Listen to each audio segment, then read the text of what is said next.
Welcome to another edition of AV Rant. I'm Tom Andry, and I'm here with. Rob H. This is AV Rant. It's your home theater and AV questions answered. And has anyone else ever had one of those weeks where your brain just isn't firing on all cylinders? And for whatever reason, it's like you get up, you're like, okay, here's what we're going to do today. And then you get distracted by something or something else. Kind of just like, man, oh man, I just had one of those weeks.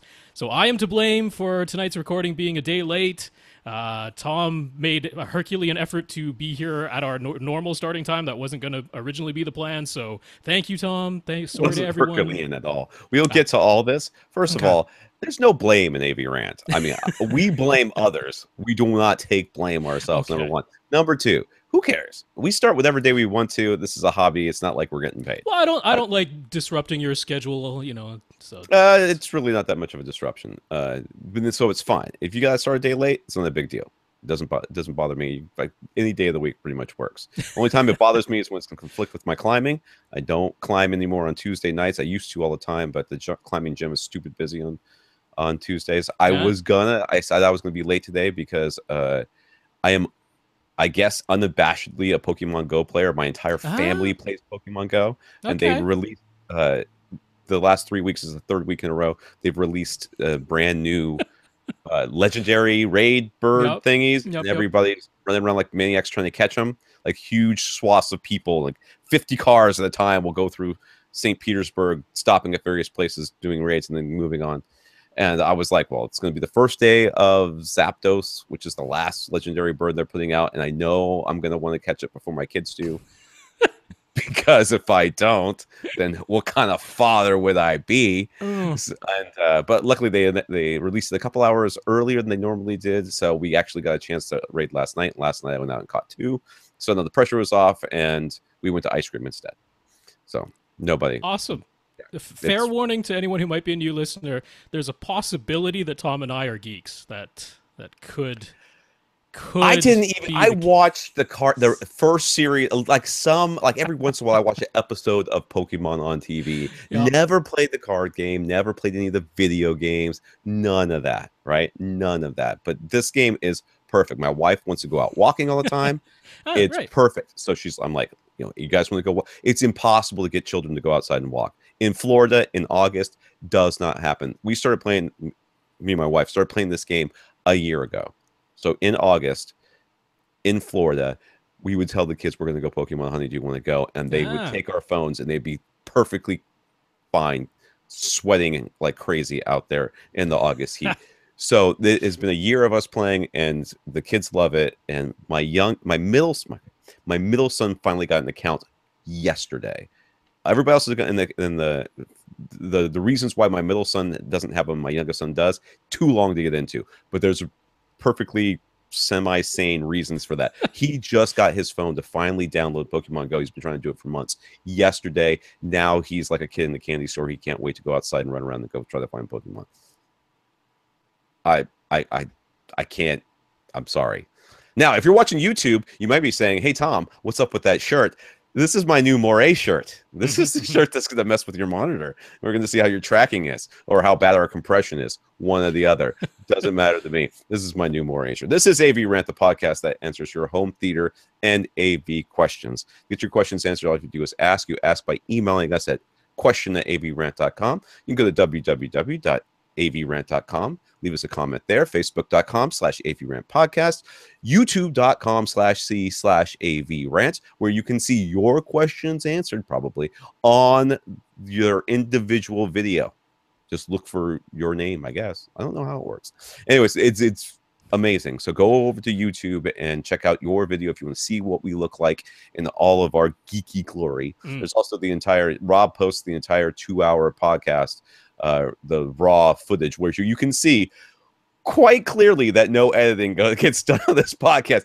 I will say last week, I did take out a little bit of audio at the very, very end of the podcast when I edited it. I don't remember. I think I was talking over the top of Oh, we you, just slightly talked over each other on the outro. Yeah. and I took Ooh. myself out. That is the last. I have not edited that much. I cannot remember how long. It's been a really long time. So, yeah, youtube.com/c/avrant. If If you want to contact us directly, you can contact Rob at avrant.com. His Twitter is at FirstReflect. You can contact me at Tom at avrant.com. My Twitter is at avrant_Tom. We have a producer, Austin. He has his Twitter is at Austin_Pond. TEN Pond. He does all the videos. He helps with the questions sometimes. I guess you've been doing a lot more of that lately, but he's very busy preparing his house for the invasion of SVS ups and speakers and stuff. So he's been very busy. Yeah, we've been sort of tag teaming that. So yeah, that's good. So he has his own podcast, the We Watch Movies podcast. It's a podcast about Steins. Okay. Steins. Steins. I wonder where Tom got that idea. It's a Stein. I wanted it to be about like people named Stein, but then I don't know. I feel like that'd be some sort of racist joke that I didn't quite get, that I accidentally made. I don't understand that one. Yeah, both of our brains have been a little bit fuzzy. When we started this podcast, as you were doing the whole thing, and then you pointed at me to start the podcast. Up until the moment that you pointed, I could not remember what I was supposed to say. I blame it on the heat. It's been in the mid-30s where I am, which is this is Celsius, which is unusually hot for here. So we're in the middle of a heat wave. So I'm blaming it on that. Yeah, it's been that kind of day for me as well. It's the last week. Kids are starting school this week too, so the kids are home constantly. It's been a little crazy way around too early. here. Yes, they are. For those of you that do not have kids and wondering why they would start in the beginning, basically, of August for school, is because they want school to be done so that you don't have to come back from Christmas break and take tests and stuff. They want the right before the Christmas break, or the I don't know what they call New Year. I don't know what they call it this winter break. Winter break. Before you get to the winter break, they want school to be completely done.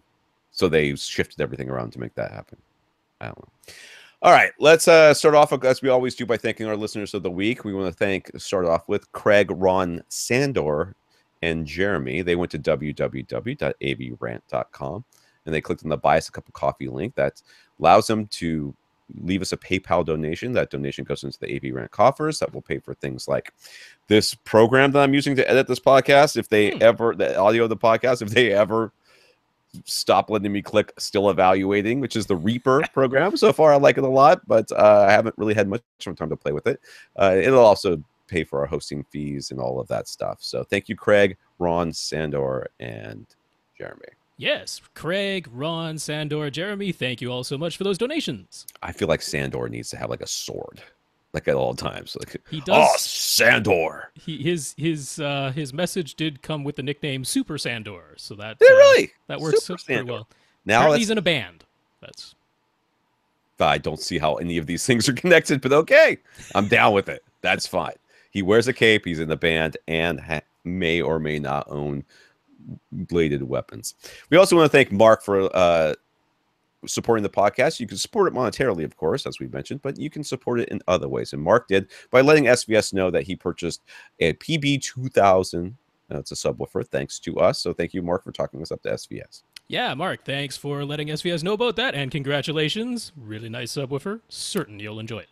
Yeah, I hope you made the box first, dude, because that thing's big. That is all right. important. In the news.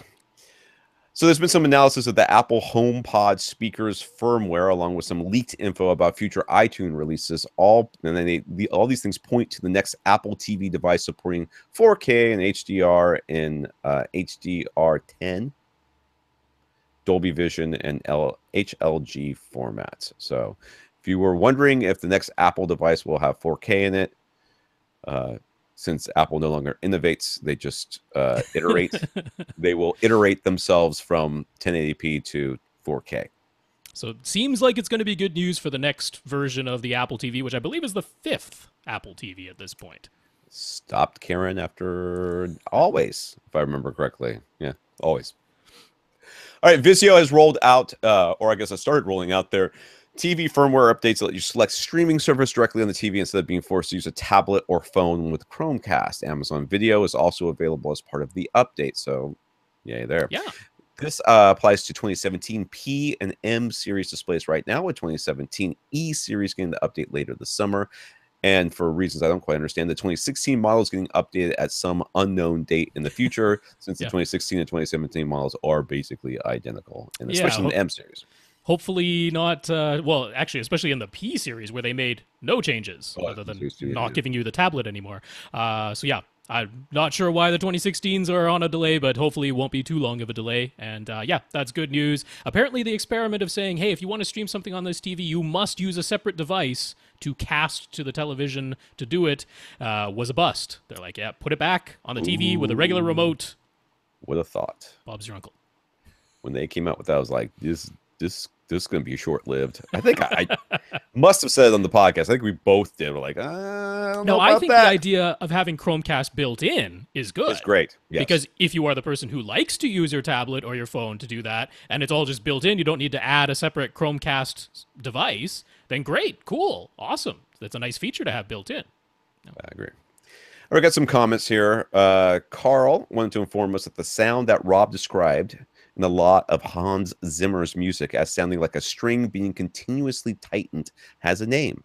Now, he was talking about this when he was talking about Dunkirk last week. It took me a while to figure out what the heck this guy was talking about because he didn't say that anything, but it's fine.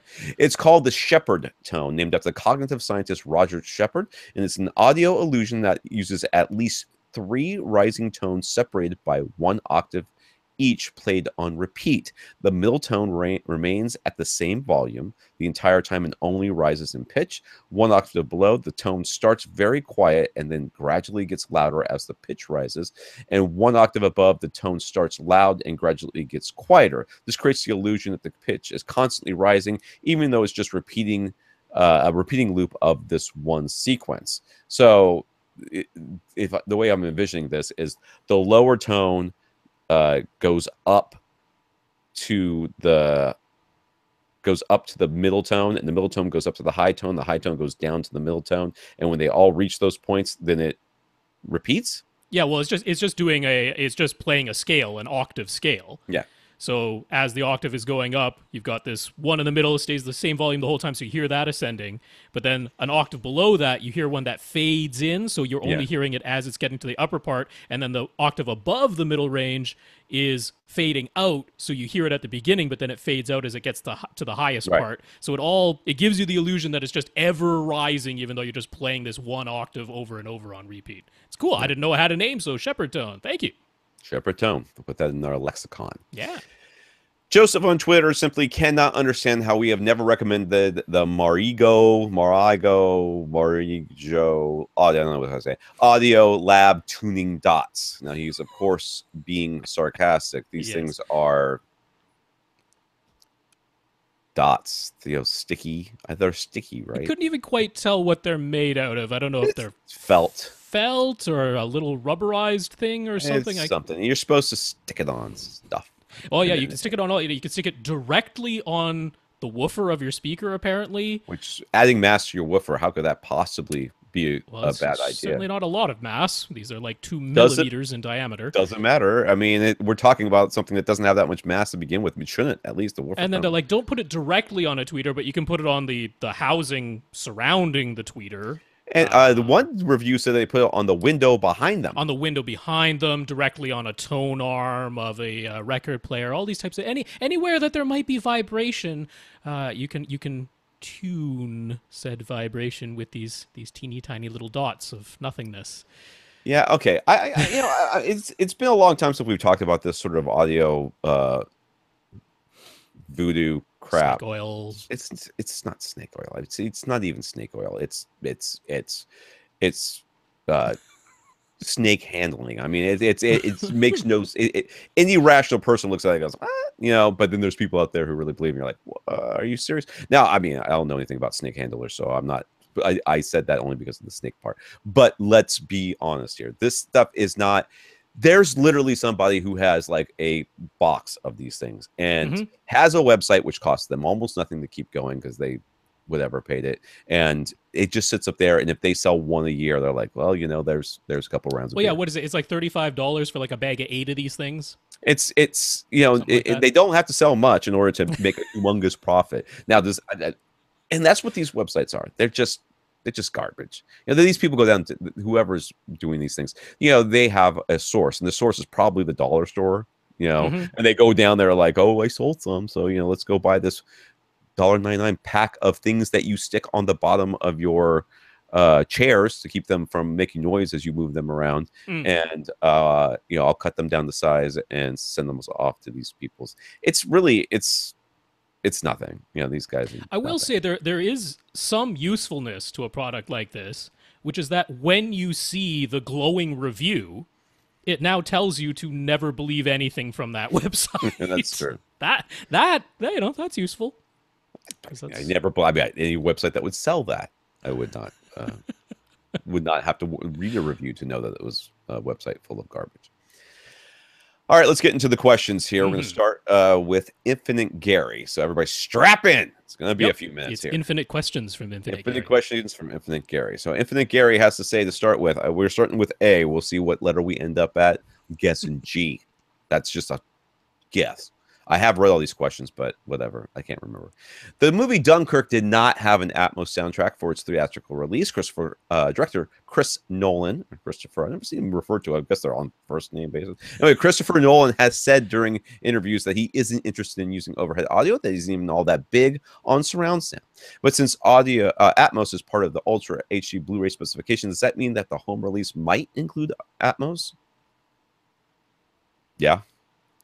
But probably not. I guess there is a chance, but probably not. The clarification here is that the Ultra HD Blu-ray specification has mandated that all Ultra HD Blu-ray players are capable of sending an Atmos bit stream via HDMI. Yeah, but that doesn't require that the disc have one on there in order to be put in there. So. Yeah, it makes no mandate on what audio recording is on the discs themselves. It could be a mono track in PCM on an Ultra HD Blu-ray disc if a studio decides that's the audio track they want to include. There's no restrictions on that. So, there's absolutely no guarantee you're going to get Atmos with an Ultra HD Blu-ray. There are plenty of Ultra HD Blu-rays out there right now that just have, DTS HD master audio. They don't have Atmos or DTS X. So, yeah.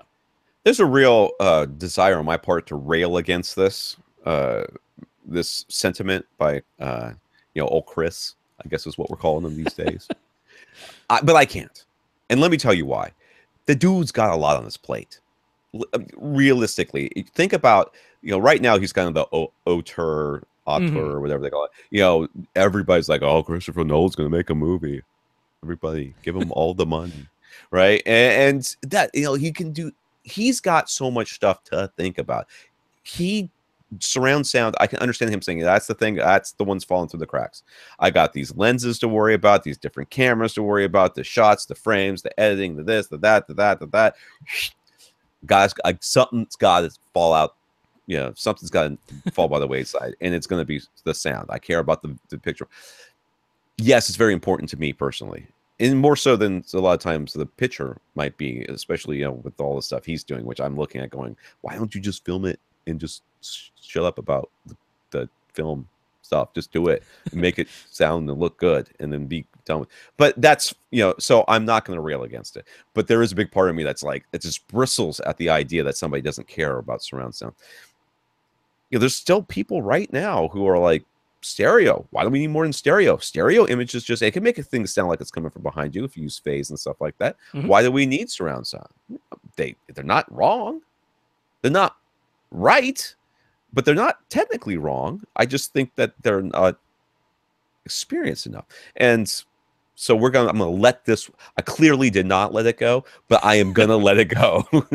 Chris, you and I are still tight. All right, call me. Gary is starting to feel the itch to upgrade his Runco projector in his dedicated theater. He is also interested in Dolby Vision, though. So do we think Dolby Vision is going to be added to projectors in the near future?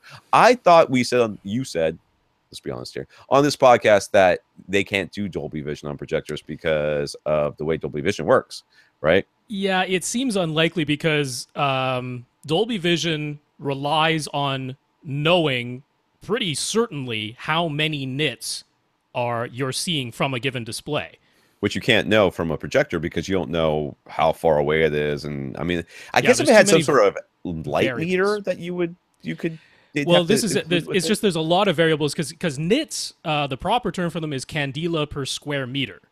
So, of course, they don't know how many square meters you're dealing with because you might have a different size screen than somebody else. So you might be able to know the maximum light output of a given projector, but then you don't know what screen size is being used, and you don't know how far away it is, so you don't know how much of the zoom lens you're using, because the zoom lens tends to reduce the light output as you move the projector farther away. They don't know what lamp mode you're going to be using, although I guess they could just mandate that it goes into the high lamp mode. Then, of course, there's ambient light conditions, so they don't know what the black level is actually going to be. They don't know what the gain of your screen is going to be, whether you're using a gray screen or a white screen or a silver screen. There's a lot of variables. Now, could they set a bunch of parameters and say only an installer can install a Dolby Vision projector, and they must adhere to these parameters so that we know what the values of all these variables are going to be, or come up with some kind of menu interface that lets you enter all of these variables so that it can calculate. Yes, that is a possibility, but I really don't see them ever doing that at a consumer level, because I can't imagine they would trust a consumer buys a projector online and knows how to enter all of these parameters or adhere strictly to the things that they've set out in the guidelines. And that, because the last thing Dolby wants is someone to say, I bought a Dolby Vision projector and I didn't think the blacks were very good. And they're like, but you had sunlight streaming into your room and we told you not to do that, right? So it's on your deck, dude. Yeah. So it seems unlikely to me unless it's going to be strictly a custom installer with some very specific gear. You can still get HDR because that's an absolute value, right? HDR is static metadata. That just says what is the maximum light output of the entire movie, what is the average light output of the movie, and you, the display manufacturer, you go ahead and you mess with that however you want. Right. That's how HDR10 works. So HDR10 works on projectors right now. Dolby Vision, a little bit more strict. So I don't see it happening. Not for consumers. He says, when it comes to upgrading displays, do we think it makes more sense to pay a lot to get the most cutting-edge display available, or only upgrade it every 5 or plus maybe years? Or would it be better to step down a model or two for a lower price, but be able to upgrade every 3 years or so? So if you buy the most expensive one, but you're going to have to live with it for longer, or you buy a cheaper one and live with it for less long. Well, if you're me, you buy the cheaper one and you live with it until that thing dies. I'll be honest, I have a really hard time getting rid of anything that's still working. And that's just me having 3 children and a mortgage and, not fantastic job that makes me not want to spend any more money. I was at the store today. I'm like, oh, these steaks are on sale. They're still kind of expensive. I'm gonna have to let that go. I'm like, we have plenty of food at home right now, so I'm not in the same position that Infinite Gary clearly is. That being said, I have a real hard time paying premium for brand new cutting edge stuff because you just know in a year it's going to be much cheaper. Yep. And for me, I would rather get the step down and see how long it lasts, and just try to live with it for as long as I can. That would be what I would do. Yeah. Particularly for projectors, like, for example, JVC, they do have their Blue Escient, right? Right. That's a genuine 4K panel. It's a laser light engine. Its black levels aren't even as good as their DLA projectors, but it can get brighter and it can fill up a larger screen. $35,000. Now, do you stretch yourself? Let's say you can afford it, but you really have to stretch yourself, and you're going to have to keep that thing for 10 years to amortize that price. Or you can go down to their $8,000 model, which, that's their E-Shift, the Wobble K, a regular lamp instead of lasers, but actually has better black levels, but just doesn't get quite as bright. It's like, that's a big delta in price, but if you can get the equivalent of that every 3 years versus, a minimum of 5 years with a $35,000 model, it's like, Tom's absolutely right. The $35,000 models in 1, 2, 3 years drop like a stone. The prices come down on those. So specifically for projectors, I really think it makes sense. When you see the newest thing, when Sony brought out their first 4K projectors, they were $50,000. And now you can get one that's essentially the equivalent. This is 2.5 years later for $10,000, right? So there's every reason in projectors to wait because the newest stuff is really expensive and Yeah. those prices drop quite. It's still too expensive for me at $10 or $8,000, but that's a huge price delta from 35 or 50. Yeah.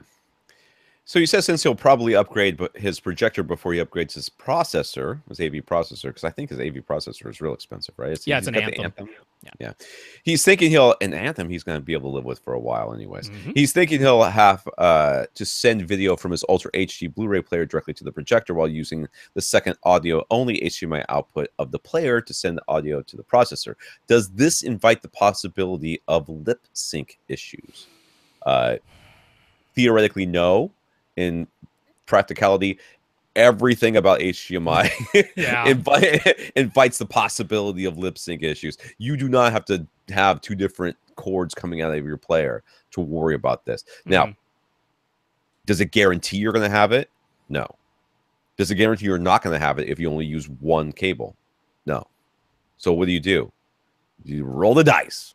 That's what I say. You just roll the dice. The good news is most of the, especially upper end projectors right now, have really low input lag these days. Yeah. So right away you've got not very much lag on the projector side, not very much lag on the AV processor side. The likelihood of a lip sync error just from that is reduced. Before, we used to see long input lags on some displays. You'd see 200 millisecond plus input lags sometimes. Now we're seeing them down, below 30 milliseconds. It's getting infinitesimal. So the likelihood, if you get a decent projector with low input lag, of a lip sync issue, just full stop, is pretty low already. But even if you get one, it's not like it's the end of the world. It's not like you've got this lag and now you're completely hosed. You can fix it. I mean, most of the time, the audio comes out first, and you delay the audio. Yes. Now, if the video comes out first, you are hosed. Well, there's some tricks. There's some tricks you can do. Like, for example, if you turn on extra processing, especially frame interpolation or black frame insertion, sometimes that will introduce more lag on the video side. So what you want if you are getting lip sync is a situation where the audio is coming out before the video, because almost all AV receivers and AV processors do have an audio delay setting. It's in milliseconds typically, but they will let you delay the audio inside the AV processor. So as long as it's the audio preceding the video, you can manually fix that. Right. So he says when looking at the specs for fan noise for projectors, what is considered quiet? What sort of number should be looking for if he doesn't want to hear the fan while watching a movie? And if he's watching HDR, will that mean a higher fan noise and potentially shorter bulb life? That's a bunch of different questions. As far as the noise is concerned, it could be the loudest projector in the room, but in the world. But if you have it in a hush box or in another room and it's just showing through a window, no, you're not going to hear it. So the answer to your question isn't what is the decibel reading you should be looking for. It's how far away are you sitting from your projector. But let's assume it's in the room on a ceiling mount, above your head, basically. But we can't really assume that with Gary. It could be just about anything. I know that we know what his room looks like, but I'm saying, for other people, we can't answer the question without knowing how far away you are from your projector. So assuming that, what kind of decibels should we be looking at, Rob?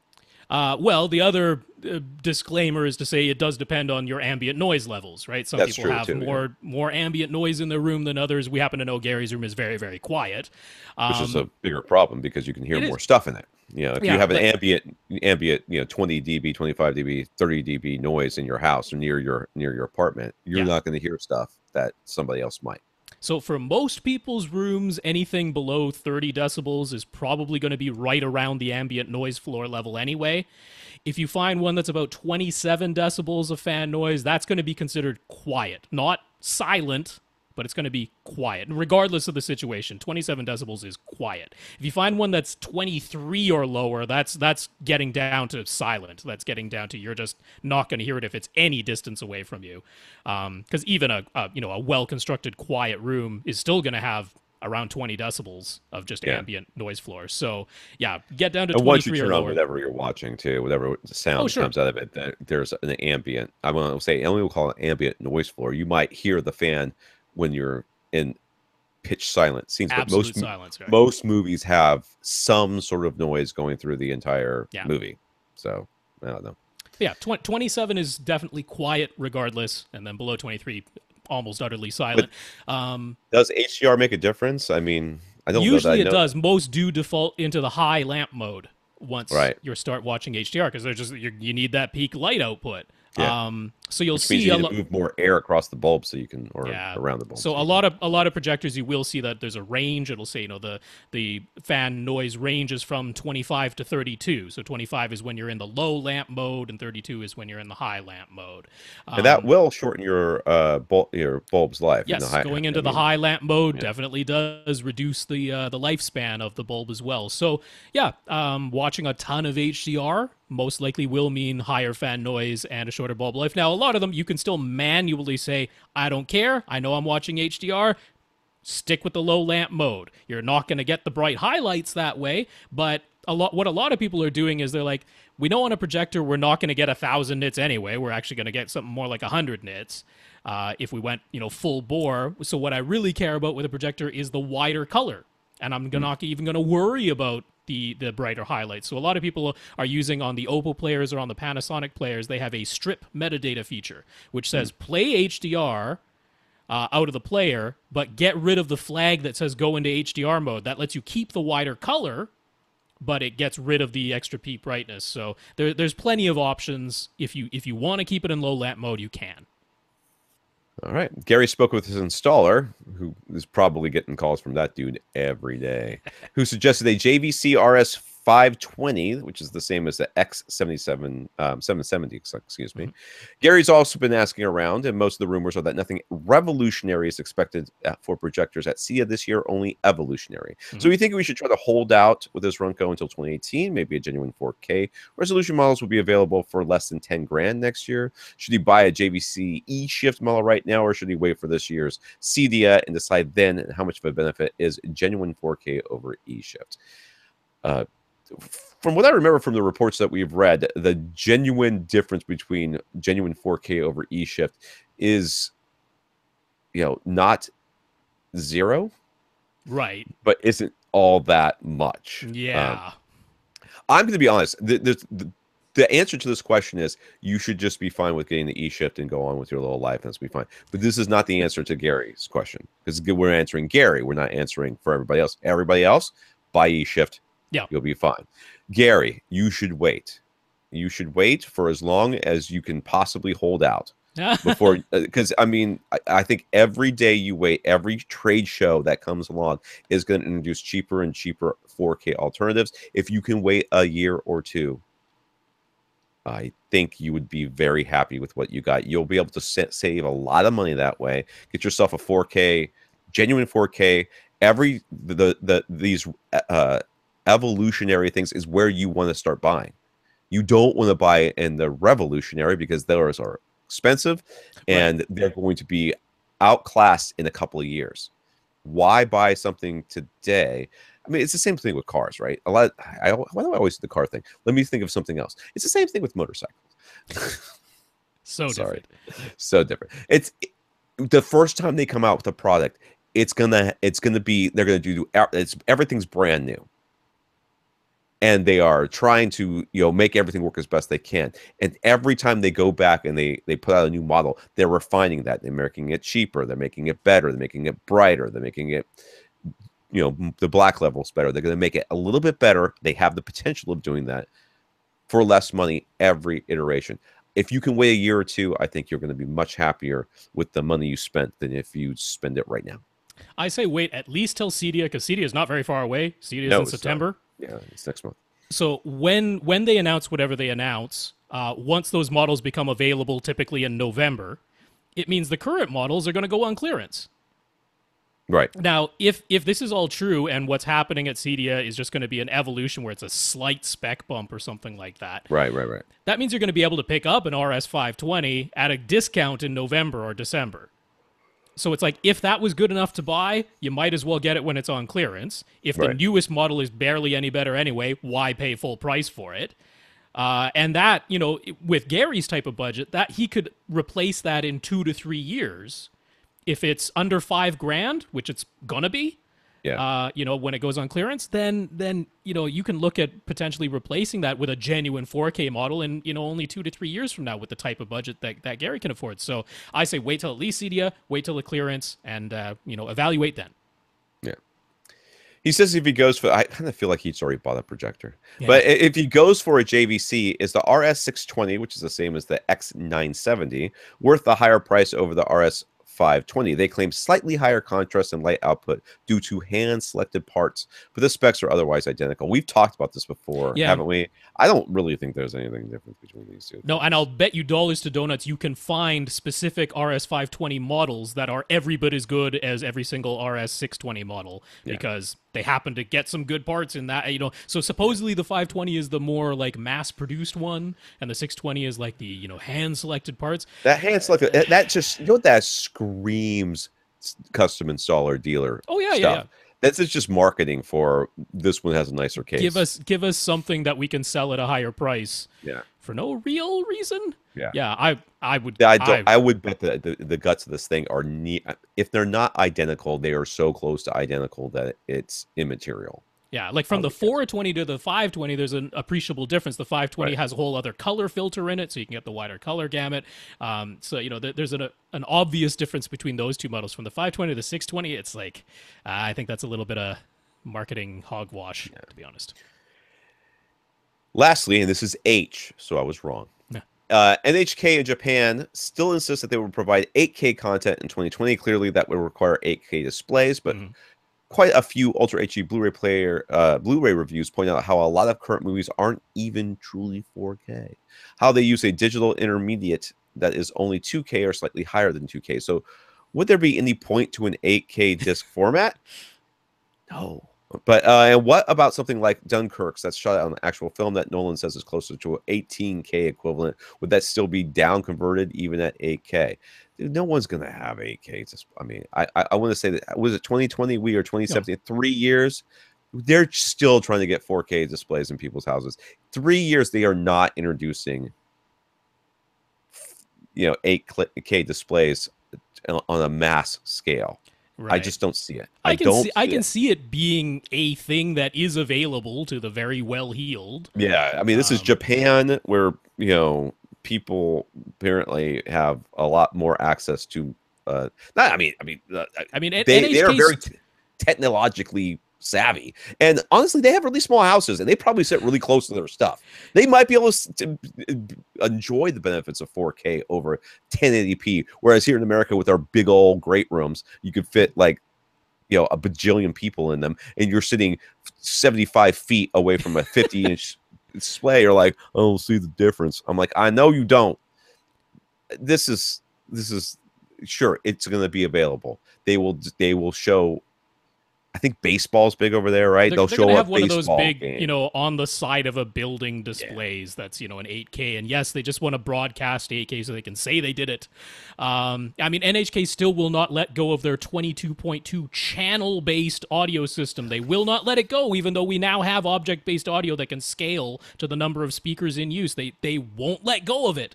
So, eventually, once we have a whole bunch of 8K content at some point, then an 8K disc format would make sense. But until we have a bunch of content. Think of how big your screen would have to be for 8K to make a difference. Yeah. Just think about it, dude. I mean, no, it's just not important. No. All right, let's go across the pond to Finland, where we're going to talk to Timu. Now, I do have a friend who lives in Finland. I have no idea where they live in Finland, but I was very excited that there's somebody else in Finland I'm talking to, because I see his updates on Facebook, and all of my comments are like, is it still winter there? Because you guys have a lot of clothes on for summer, because compared to doing, it's a Florida thing. Anyways, Timu wants help with some speaker placement. He wants to put a 7.1.4 Atmos system in his apartment, but in-ceiling speakers are not an option, and he isn't terribly interested in using upward-firing Atmos-enabled speakers. Now, before we go on-wall speakers is what he's asking about, right? Because when I first read this question, I was like, does he just want to wall-mount stuff? Or he's saying in-ceiling is not possible, but he can mount them to the ceiling, but Yeah, not in the ceiling. Yeah, he could mount it to the ceiling, to the wall, but not in it. It's actually concrete, apparently. The ceiling is concrete, so yeah. All right. So the room is 17 feet long, 15 feet wide, and 12 feet high. Well, that's weird. That's a very high room. Anyways, his primary seat is roughly 10 feet from the front wall and 7 feet from the back wall. Sitting kind of in the middle of the room there. And there's a large beam running from left to right across his ceiling, more or less directly above his couch. So I guess you're showing pictures here. I am. So youtube.com/c/AVRant to see these things. His pictures show some Tannoy Mercury front towers, but he already has plans to replace them with KEFs. His surround back speakers are KEF E301s, and they're being powered by a Denon AVRX 4300H, plus an external stereo amplifier. Okay, so I'm looking here. I see the beam. I see the couch, low furniture. And there's the little white oval speakers that are to the side of the couch and in the bookcase behind. Bookcase behind. Yep. And the one with his kids, you can see the one just sort of angling out there. He's got kids in this one. Oh, there's children. Oh, they're so cute. They're all blonde because they come from Finland. That's the only color they make in Finland is blonde hair. Okay. All right. Here we go. Should he make use of the beam running overhead to install top middles and then have front heights mounted on the front wall, or should he mount speakers to the 12-foot high portions of the ceiling in front of and behind his couch? Front of and behind his couch, so that he can have top fronts and top rears. Anything mounted to the ceiling or beam means drilling into concrete to install anchors. So could that potentially ruin the soundproofing for the apartment above him? All right, so let's look here. So if he wanted top middles, he could have to put them on the beam, basically. On the beam. And then he could put top front heights up there. Or he could do top fronts and top rears. He already has surround backs, right? He already has surround backs. I don't think that you can do top rears because the angles will make it so that your top rears, well, I mean, they would be basically almost in that bookshelf, wouldn't they? I mean, that's what it kind of looks like. They'd be way up on the 12-foot ceiling, so they'd have to be, quite a ways back. They'd basically be, about where that bookshelf meets the ceiling. Yeah, I mean, you could actually just put them in the bookshelf. You might get That's away true. with that. Yeah, way up high on the bookshelf. You could call them rear heights. And then you could put the front heights would be nearly all the way to the front wall. Yeah. You could do that. You could avoid the ceiling altogether and go... I mean, you don't even have to call them front heights and rear heights. You can, with such a tall ceiling, you can probably create the angles that would fit within top fronts, top rears. So you could avoid the ceiling altogether. That is one solution. If you definitely want the sensation that sounds are coming from straight above you, then I would opt for putting it on that beam. I would too. I would agree with that 100%. Yeah, so these are itty bitty speakers. Yeah, they're quite small. They're very tall, very small. I don't know that you necessarily. I mean, there are lots of mounting options that are sticky that will hold quite a few pounds. Now, you might not be comfortable with that, and I can completely understand where you're coming from. That being said, I don't think that these speakers are going to be creating enough vibrations by being anchored to that big beam to really worry your neighbors upstairs. No, I mean, what I'm getting at is I would avoid mounting speakers to the 12-foot ceiling. Yeah. I would either put speakers on that beam, because if you want the sensation that it's right above you, nothing beats top middles. Yeah. So if you want that sensation, then mount them to the beam, and then front heights is easy. It's on your front wall. Or if you want the sensation that the sounds are above and in front and behind you, then still keep them on your front wall. You can call them top fronts. You can call them front heights. Doesn't really matter. And put them on that tall bookshelf behind you. You can call them rear heights or top rears. I'd go one of those two. I wouldn't bother with mounting to the 12-foot ceiling in either case. Yeah. I think they'd be too far out in order to get the angles right. I think they'd just be... I agree. I think top, middles, front heights is sort of the way to go here. Yeah. So should he simply go for two more pairs of KEF E301s, or should he... Is it 301s plural, or is it 301S? 301's plural. So it's E301 is the model. That's what I thought. Okay. Or should he consider different speakers? He was thinking of the extremely flat KEF T 101s might be a good choice for mounting flush to the ceiling, or you could opt for the Anthony Gallo Micros, which are little orb speakers. Being in Finland, of course, accessories for less, and some of the brands that we frequently recommend aren't easily available, so any other recommendations are welcome.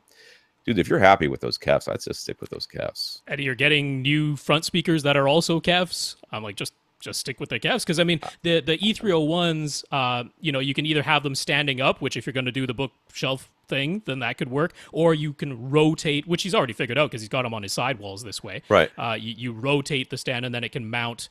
So if that was on the beam and aiming straight down, that would work. Or if you have it on the front wall, you can angle them downwards a little bit. So yeah, either way, I'd say just stick with the CAFs. That's what I would do too. Yeah. All right, Elango. All right, so we got some pictures here for this guy too. So that's good. Exciting pictures here. Elango and his family moved to a new house, and the family room would be his theater for the foreseeable future. The room is 16 feet 9 inches wide, 15 feet deep, and 8 feet tall. On the back wall is an opening to the dining room and the rest of the house that cannot be closed off, so pressurizing this room isn't part of the plan. The left wall has a fireplace, and the front wall has 2 windows with a space that is 59 inches wide between them. He's focusing on the audio right now while he continues to use his LG Plasma TV. He's got a budget of around $4,000, though spending less would be preferable. So, we can look at these pictures here. We can see he's got places to put stuff, and those big windows, which are basically, they look like on both sides are pretty much, they've got like maybe a foot or two before you hit a wall on either side. Maybe the left side might have a little bit more, but it's hard to tell from what we're seeing here. So, yeah. So aesthetics are a big concern. So tower speakers and bookshelf speakers on stands have been vetoed by his wife. On-wall and in-wall speakers are acceptable, but there's really no place to install them on the front wall. So Elango was thinking of a passive speaker bar with LCR, the left, center, and right speakers all built into one slid cabinet that could be mounted below the TV. And he thinks that would make the most sense. He's aware of offerings from Paradigm, Golden Ear, and CAF. And although he lives in Ontario, Canada, he has family in Michigan, so ordering products from the States is no problem. Any suggestions on what would be best for under $1,400 US? So you got some good options already. Yeah, these are all. Which one's here? Paradigm, Golden Ear, and CAF. Yes, I don't know the CAF one, but the Paradigm one I do like. I think I've heard it before at a show a long time ago. At least one version of it. I have not heard the Golden Ear one, but I've heard good things about it. So yeah. So I will say Golden Ear. I mean, they have their distinct sound. Yeah. It's the Golden Ear sound. It isn't completely flat and neutral. If you happen to really like it, then great. But there's a chance you might not. If you already know you like really neutral, transparent speakers, then I would probably not suggest Golden Ear. If you haven't heard them, though, and you're thinking you might like them, then definitely they're an audition first. I wouldn't buy them blind. The Paradigm, it's their Millennia Trio 20 or a Trio 30. Very good choice, but I would say kind of expensive for what it is. Yeah, it's Paradigm. What do you expect? It's asking a lot. So out of the ones you've already mentioned, I like the CAF the best. It's a solid design, sounds really good, easy to mount, trusted brand, probably easy to find in either country. Should be able to locate that in Canada. Where is he at? I forgot. He's in Ontario, Canada. Okay. Yeah, I read that already. Sorry. I like those. Now, one that I know sounds good, but again, I think is overpriced is Revel's. Revel has their Concerto on wall. They have an LCR, what is it? Something or other. 8. I don't know what it is. Right. But yeah, I think it's the LCR 8. Very nice sound, but it can't get terribly loud, and I think it's overpriced. Now, RBH, they have an offering too, and it's reasonably priced because it's RBH. It's the only one that's actually made out of MDF. All the other ones are like a plastic housing or an aluminum housing. That's because they have like 15 people working at that company. Yeah. And they're like, MDF, let's do MDF. But they call it their Ultra Series over at RBH, and they have an interesting thing. You have to get it through a dealer, and they will actually custom size the width of the bar to fit the space that you have. There's no difference in price. Get whatever width you want, no difference in price. That's nice. So RBH is definitely a contender here. because the price is reasonable. We know the sound quality is going to be good. They have that cool thing where you can make it fit perfectly in the width that you have, or perfectly match the width of your television so that they line up exactly. I mean, his room is how deep again? It's 15 feet deep, I think. So he's going to be sitting somewhere like 10 feet away from this thing, probably. Yeah, he said he's going to be about 9.5 feet. Yeah. So the front wall. I just wish he'd get his speakers a little bit further apart, because you're not going to get good stereo separation. But I mean, looking at this room, it totally makes sense. I mean, you just if you're not allowed to have tower speakers or speakers on stands in front of the windows, you can't do in wall or on wall that are no, but on he could the do something windows. like he could do something like the prime elevation speakers. I mean, I know they're going to be up there and angled down towards you and stuff. No, but still, where are you going to put them? There's shutters in front of those windows. No, that's not. I mean, up near the ceiling. They're up near the ceiling. On the ceiling? Well, near the ceiling. Oh, I didn't see those shutters. No, I mean, I think you can get a good sound from one of these passive speaker bars. Yeah.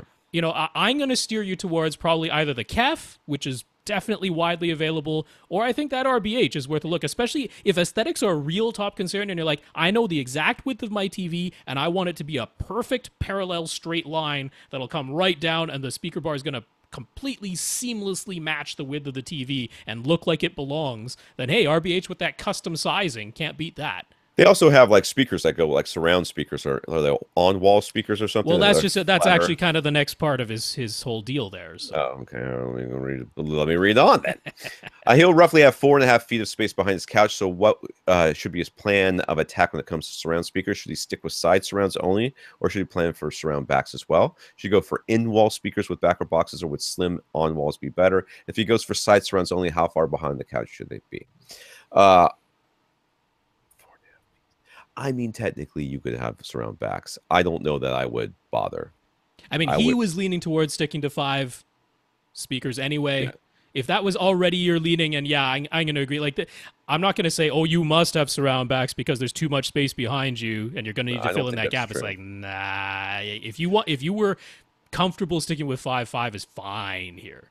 Yeah, and not only that, that opening is not in a very good place for yeah, it's going to mean that either. They'd have to be quite close together or too far apart. Which is exactly how mine are. So mine are very close together. I have more of a THX setup than this. So should they be placed? A little bit behind your ear when you are seated, and a little bit up. So maybe 18 inches behind you and 2 feet up. Yeah, just make sure the tweeter has a clear line of sight to every seat on your couch. So a little bit elevated, a little bit behind you. Yeah, that's it for placement. Now, again, if we stick with the 2 that I think are the best for the speaker bar, RBH, they have a completely matching Ultra Series speaker that is on wall, nice and slim. I think that's the way to go. They make in walls as well, but he was saying one of these walls is an exterior wall. So putting an in-wall speaker, I mean, it should work as long as it's traditional framing, but sometimes they've used more rigid insulation in an exterior wall. You don't necessarily know. It would be a shame to punch the hole in the wall only to discover that it's an issue.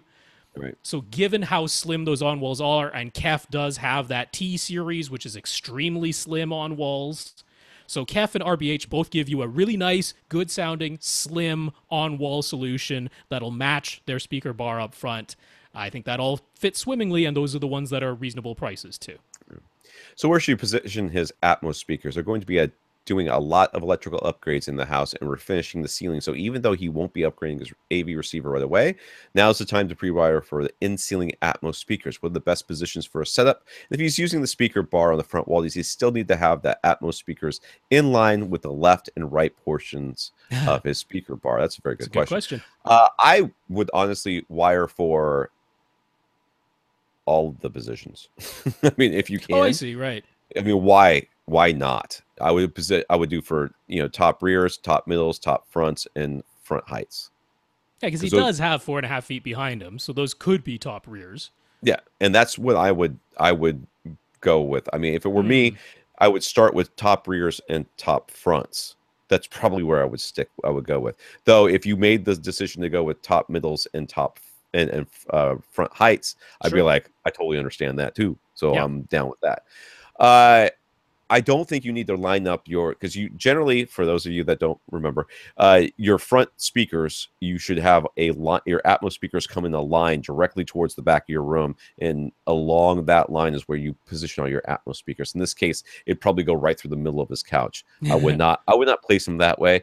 I would place them, flanking your couch, going across the armrest, or maybe a little bit wider than that, all the way towards the back. I mean, basically, if you have your Atmos speakers somewhere in the range of 6 to 8 feet apart from each other on the ceiling, that's almost always going to work out. Because most of the time, your front, left, and right speakers, unless you're sitting much farther away and you have a much larger screen, most of the time your front speakers are going to be somewhere in the range of 6 to 8 feet apart with a traditional flat panel, which means that's about how far apart your Atmos speakers should be as well. So when you've got a slightly odd situation where your front, left, and right speakers are going to be closer together because they're in the speaker bar up front, the Atmos speakers should still be the traditional distance apart, somewhere between 6 and 8 feet, which should work. Your ceiling it's about the size of a couch. Yeah, exactly. 6 to 8 feet is about the size of a couch, so have them to the outside edges of your couch. Yeah, I agree with that. If this is just running wire, speaker wire is cheap, so why not go roughly 4 feet behind you, roughly 4 feet in front of you, and directly overhead. Wire those 6 speaker positions, and front heights as well. You could do front heights as well, yeah. Which would only be like 5 or 6 feet in front of you. Right. Not much difference. So the only options for subwoofer placement are the 4 corners. Should he run coax to all 4? He likely won't use more than 2. So are there 2 corners in this room that are obviously the best corners to use? Can he still expect uniform bass across the entire couch if he's willing to put in work? Or should he only worry about the primary seat? And what subwoofers, this is all one question, what subwoofers should he aim to buy? They can't be too big, but good bass is important to him, and his wife is willing to humor him to a point. Start at the beginning. What you should wire for all 4 corners, because you have no idea which corners you will actually be able to use once you start placing furniture in this room. True. So all the positions that you think you might, I would wire for all 4 corners and hope that, and just assume that if your wife wants to put something in that corner, you just move the subwoofer out and run a little short cable to whatever is there. Yep. So I would wire for all 4 corners. So the corners room, obviously best corner. We have no way of knowing that, nor do you. Not when there's a permanent opening to the room. If there wasn't a permanent opening, we would say any 2 corners that you pick would be fine as long as they're diagonally opposite. But you have an open room, therefore we can't know that, which means wire to all the places. And he asks, can he still expect uniform bass across the entire couch if he's willing to put in the work, or should he only worry about the primary seat? Again, we won't know till you plug in the subwoofers and listen, because you have an open room. It may sound great with 1 sub, may sound terrible with 1 sub. It may sound terrible with 2 subs. You may have to put in a lot of work to get there. Can you put in a lot of work with 1 sub and get uniform bass across all your seats? Unlikely. Can you put in a lot of work and get uniform bass across all your seats with 2 subs? Less unlikely. For more, I don't want to say you will definitely get there. It's more likely. But I said less unlikely. It's the same thing as saying more likely. What I don't want to say is that you'll definitely be able to do it, because we don't know. Not with that opening. Yeah, it's not 100% certainty, but yeah, the 2 subs gives you a far better chance of getting uniform bass across the entire couch.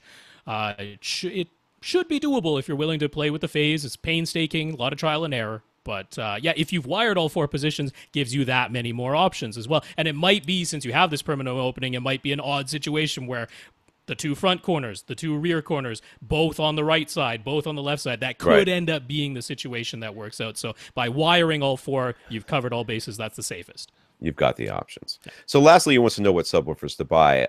I think in a situation like this, especially where aesthetics are concerned, you have to get buy-in with especially when you have to get buy-in with your partner. You got to get buy-in. You got to go through the whole thing with them and let them know. I think you should go with the biggest cylinder sub you can find and tell her it's a planter holder. It's a table. It's a column to put things on. And yes, it's perfectly fine to put stuff on there, honey. As long as there's no water that could come out of it and go into the speaker, we're fine. And I would get the most you can afford, because without telling us how big the rest of your space is, which I don't think he did. Well, I think he's like, it's 3,500 square feet. Oh is the God, the house. cubic is well. I mean, it's not really open to. And there is a door someplace you can shut Somewhere, in this yeah. place. So let's say, I mean, it's you could probably do with the PC Ultras or the 16, whatever, 13 Ultras, whatever they are. But can you afford those? I don't know. So whatever you can get. But Yeah, that's what I yeah. would go SPS. Cylinders are a great choice because they take up very little floor space, and you can maybe camouflage them in some way. If it has to be a box, it has to be a smaller box. Then I don't know. Can you afford SB13 Ultras? Because that would handle the sort of size that you're dealing with. SB2000s, I'd be a little bit Sealed boxes. trepidatious. I mean, they're not going to pressurize the space. They'll sound fine. They're not going to pressurize the space. So if you can step up above that, that'd be great. The ported boxes, I imagine, they're just too big. Too big. You know, if you're looking at higher But value in HSU or power sound audio, also too big with the ported ones. So. You get with the PCs with the ported cylinders, you're getting a lot of that performance, and almost all that performance of the ported box in a form factor that's more, I think, aesthetically pleasing, and takes up a lot less floor space and other things. So yeah, take a look at the cylinders. I think to me that makes the most sense here. He says that absorption panels can go on the back wall, and he can cover the windows for some light control and hopefully some acoustical benefit as well. No, you can't. The room is fully carpeted. Should he be overly concerned about trying to find places for additional room treatments, or will this be okay? Well, it's not enough. I mean, but it's not. I mean, if he had a hardwood floor or a tile floor, I'd be far more worried.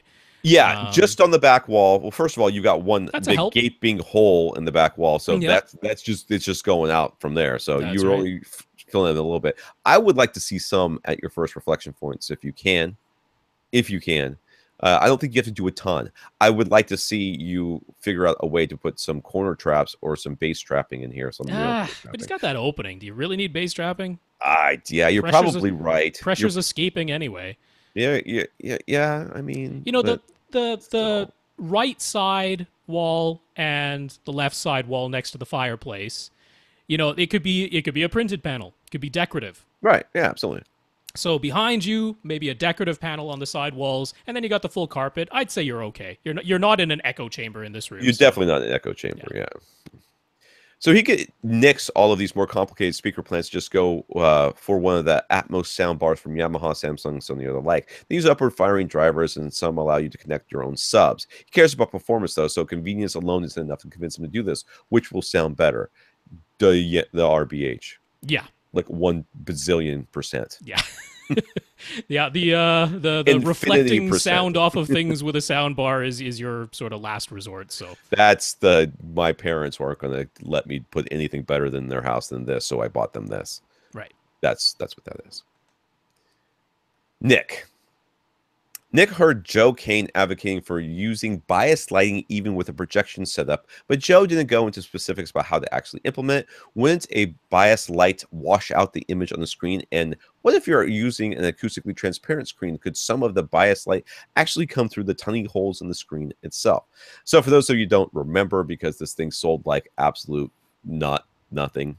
Bias lighting is these lights that people used to put behind their flat panel displays, which would shoot out light to the sides and sometimes above and beyond, below.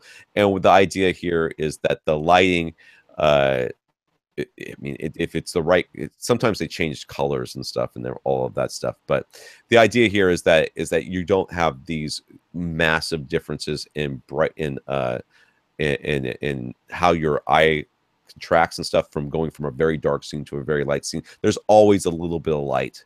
Yeah, it stops your pupil from opening up as wide as it possibly can, and then when a brighter image shows up on your screen, it kind of blinds you, and your pupil has to close down, and then you can't see the shadow detail. And we've all experienced that before in movie theaters or at home, where you're watching a scene. They're inside, and everybody it's a romantic scene, and the next scene is they're outside running for their lives again, and you're like, I cannot see right now. Hold on, let my eyes adjust. That's what this is for. Now, there's no reason why you can't use this with a projection setup.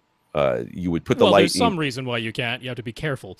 There's no reason why it couldn't be. How about that? So the idea here is that you would put it behind the bezel, not bezel, the frame. The frame. Well, the black part, the mat, the mat. and it would be shooting out to the sides or the above and beyond and do the same sort of thing.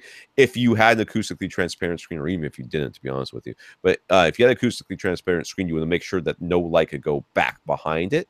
Right. So there'd have to be some sort of baffle or cover that would just make it shoot out to the sides, and that would be it. How would this work? I don't know. I mean, I'm sure somebody sells something, but I this is like one of the, as my wife loves to say, one of the quintessential first world problems. It's like, oh, my iris has to close up. I said got too wide when I was opening. Now I've lost 15 seconds worth of enjoyment of this movie, and I'm like, I don't know. Joe Kane's not wrong, and I don't care. Bias lights are effective. They work. They help your perception of blacks looking even blacker. So that's all nice. Yeah. The specific of it is that you need to make sure that the light that is coming from behind the screen is not going to end up on the front of the screen, which means the rest of your room has to be black. The walls, the ceiling, the floor, the surface behind you, your seats, preferably you don't want it to go off. What? I feel like this is like our most racist podcast. I feel like it's 50%. It has nothing to do with that. I'm saying, you cover yourself in a shroud so that, I mean, it's the same conditions as what you would ideally have for a projector anyway, which is a pitch black bat cave with no light besides the projector. Right. And no reflective surfaces, so that the light that hits the screen doesn't then reflect off of the screen, bounce off of some other surface, and make its way back onto the screen to wash it out. So this is just another source of light. You just want to make sure that the only place that you see that light is from behind the screen, that it doesn't have any way of making its way back onto the screen, which will wash out the image. It just will. And in your room, it almost certainly does. You almost certainly have a white ceiling. You do, because you are a normal human being. Joe Kane's room is covered in black velvet. Right. All right. His seats are all completely black. It's a black hole in his room. So this works. This works in his setup. It doesn't wash out the image because there's nothing in his room to reflect the light back onto the screen except the whites of his eyes. So, put in some of those demon contacts because can't have that. Do you have some of those? No. I don't go that far. We mentioned before that for some reason, Dolby Digital Plus bitstream seem to cause problems for some AV receivers. I mean, some people have mentioned that to us. Mm-hmm. It's never a problem for me. But anyways, Nick has run into this himself. He has an Onkyo 805 that clearly says it's compatible with Dolby Digital Plus, but he has noticed that if he streams from Netflix or HBO Go using his Roku 3, he gets noise from his front left speaker every 10 to 15 minutes, and it sounds like terrible clipping. So he's concerned about potentially damaging something. If he uses his Apple TV to stream the exact same content, he gets no audio problems, but the Apple TV is only outputting a regular Dolby Digital bitstream, not a Dolby Digital Plus like the Roku 3. So there's a fix to this. He can't imagine Onkyo will release a firmware update for the 805 at this point. Is the Dolby Digital Plus bitstream actually higher quality audio than the Dolby Digital bitstream? Onkyo, this 805 is a little bit older, right? It's a little bit older. So there is Dolby Digital Plus that is on your Blu-ray or your Blu-ray discs, right? So that's really rare. I'm trying to even think of one, but I mean, I think that for a while that was like it was on HD DVDs. Yeah, then it was something that was available, but I don't know that it's exactly the same thing as what's being streamed. The streamed one is actually different, isn't it? It has the same name, but it's different. So I'm wondering it's not different. Dolby Digital Plus was highly versatile. You had the option of encoding it at a lower bit rate than regular Dolby Digital with supposedly the same quality as regular Dolby Digital, or you could increase the bit rate quite a bit to get something that was very close to lossless. It was never fully lossless, but you could get kind of close. So is that why his Onkyo is doing this? Is it's no, it's not that. There were some decoder issues in some of the earlier AV receivers with Dolby Digital Plus. Dolby did some changes. There were firmware updates for a lot of AV receivers.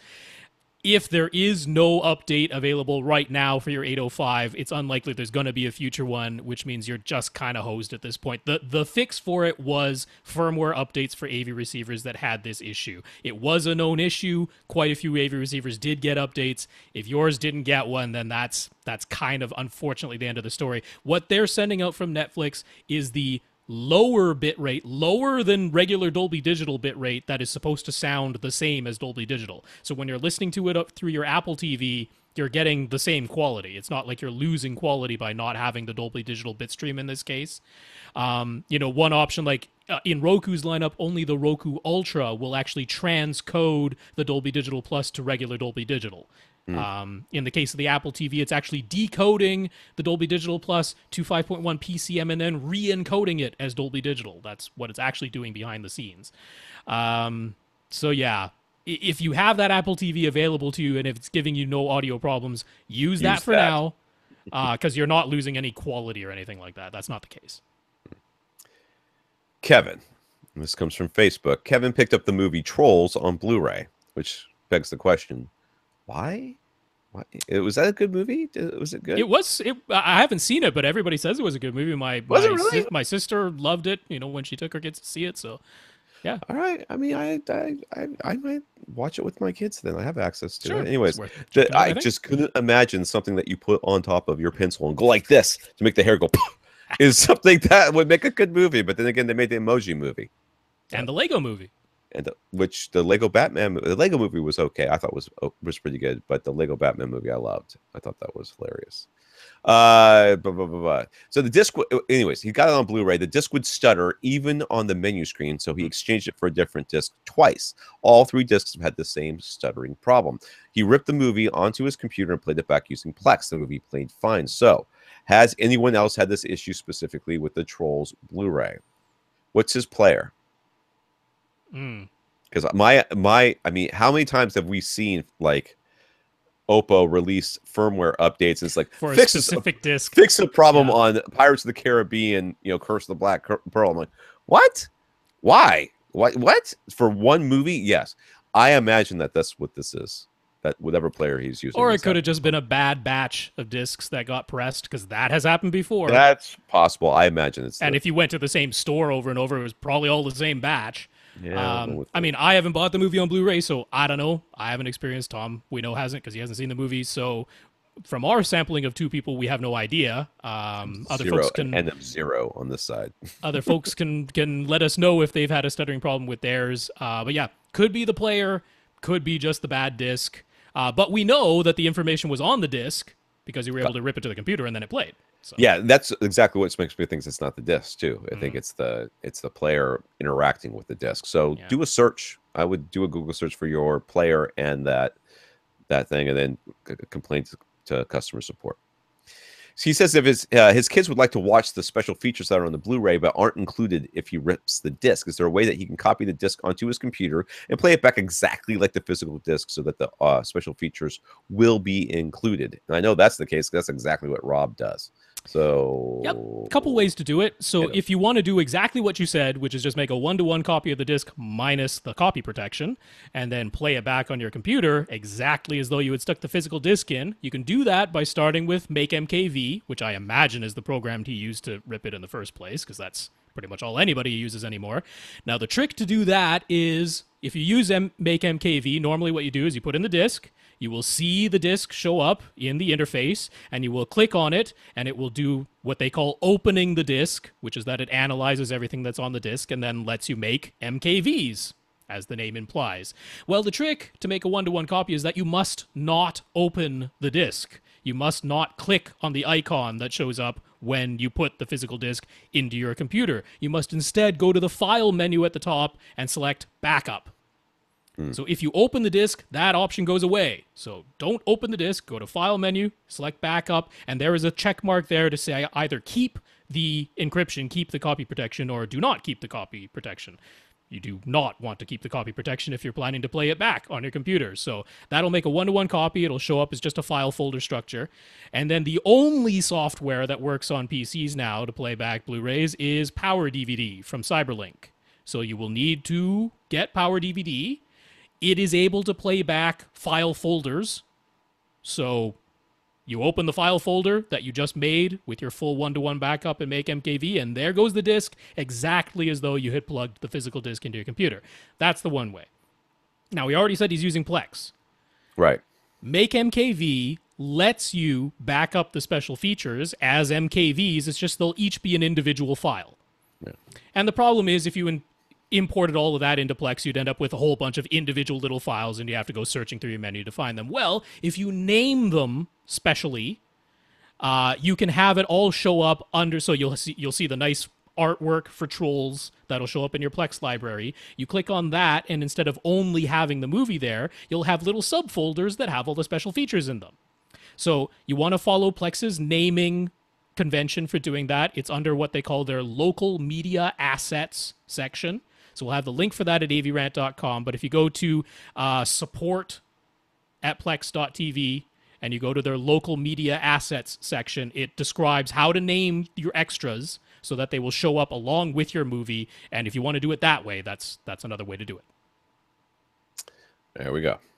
I zoned out during that because I don't do any of that stuff. Computer stuff. Computers. I should. I can't. Plex is nice. It's fun. It is. I'm sure it's fun. I have children. I don't have children. I'll consider it. Jonathan came across an article that describes how Spotify made changes to all of the music files that they streamed back in May. They reduced the loudness of all their files using a unit of measure called LUFS, just LUFS, or loudness units relative to full scale. After some users analyzed the new files and compared them to old ones, they found that everything in the old Spotify library had a maximum level of -11 LUFS, while the new library has a maximum of -14 LUFS, which is more in line with other services. YouTube has -13, Tidal has -14, Apple has -16. So Spotify got quieter. What really changed? Won't listeners just turn up the volume dial? If they would have preferred everything quieter, wouldn't they have just turned down the volume dial on their device in the past? Is there more to it than that? Is this dynamic range? I feel like this is dynamic range. No, it's not. It's more like weighting, and they actually refer to this if you and Jonathan even sent the whole link for what LUFS is all about. But they even refer to the LUFS process as K weighting now. Oh, okay, that's fine. So wasn't this whole loops thing developed so that they could test how loud the general level of your TV program was in relative to your commercials, so you could definitively say the commercials were too loud and make them lower them down to a certain level? I mean, wasn't that how this came about? That is the origin of the LUFS whole thing, and it's because straight decibels doesn't describe our perception, right? Certain sounds at certain frequencies, we perceive them as being a lot louder, even though the actual sound pressure might have only gone up a little bit.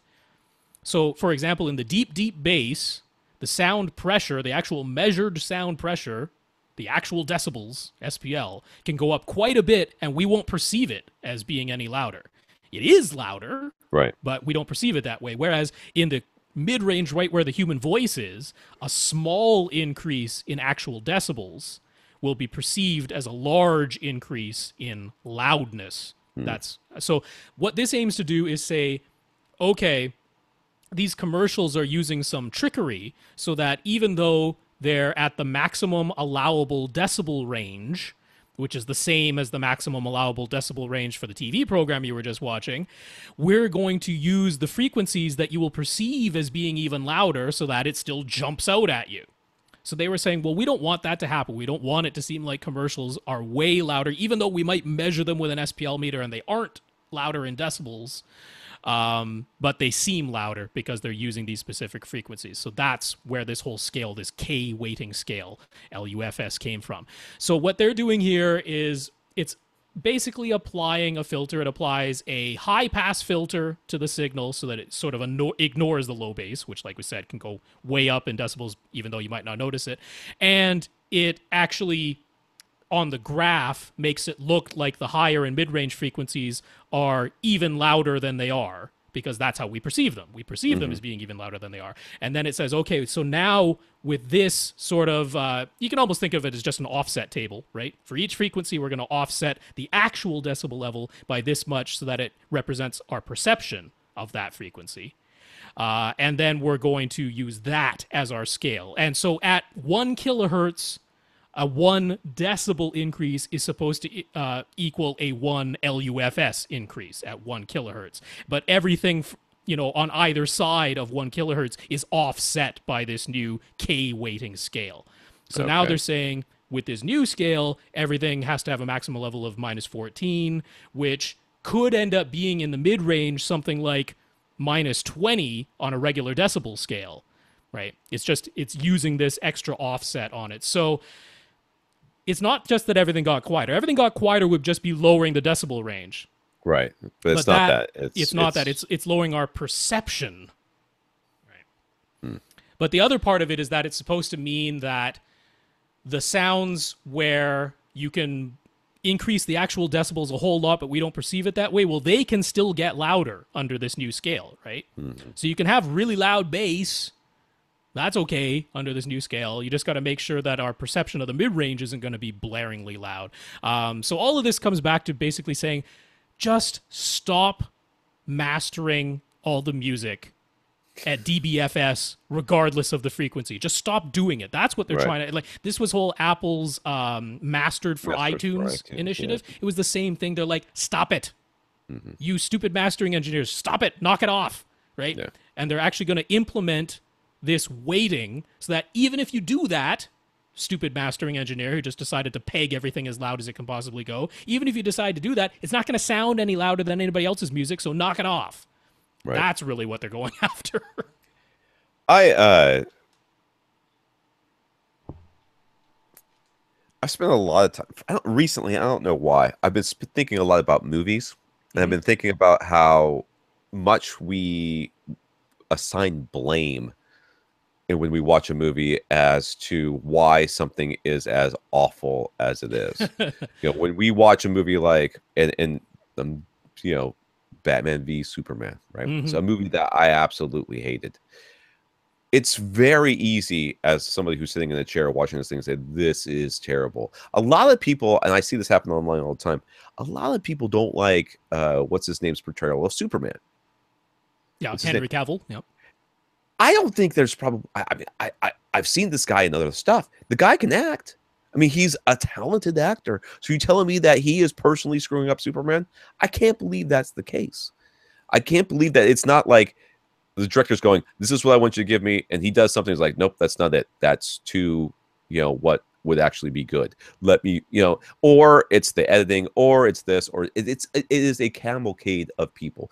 I cannot blame the mastering engineer for mastering it the way it is, because I believe that many mastering engineers won't want to do that. They're being told to by the record label, or the artist, or the manager of the artist, or some associate over here or something like that, or they're getting pressure from corporate or something.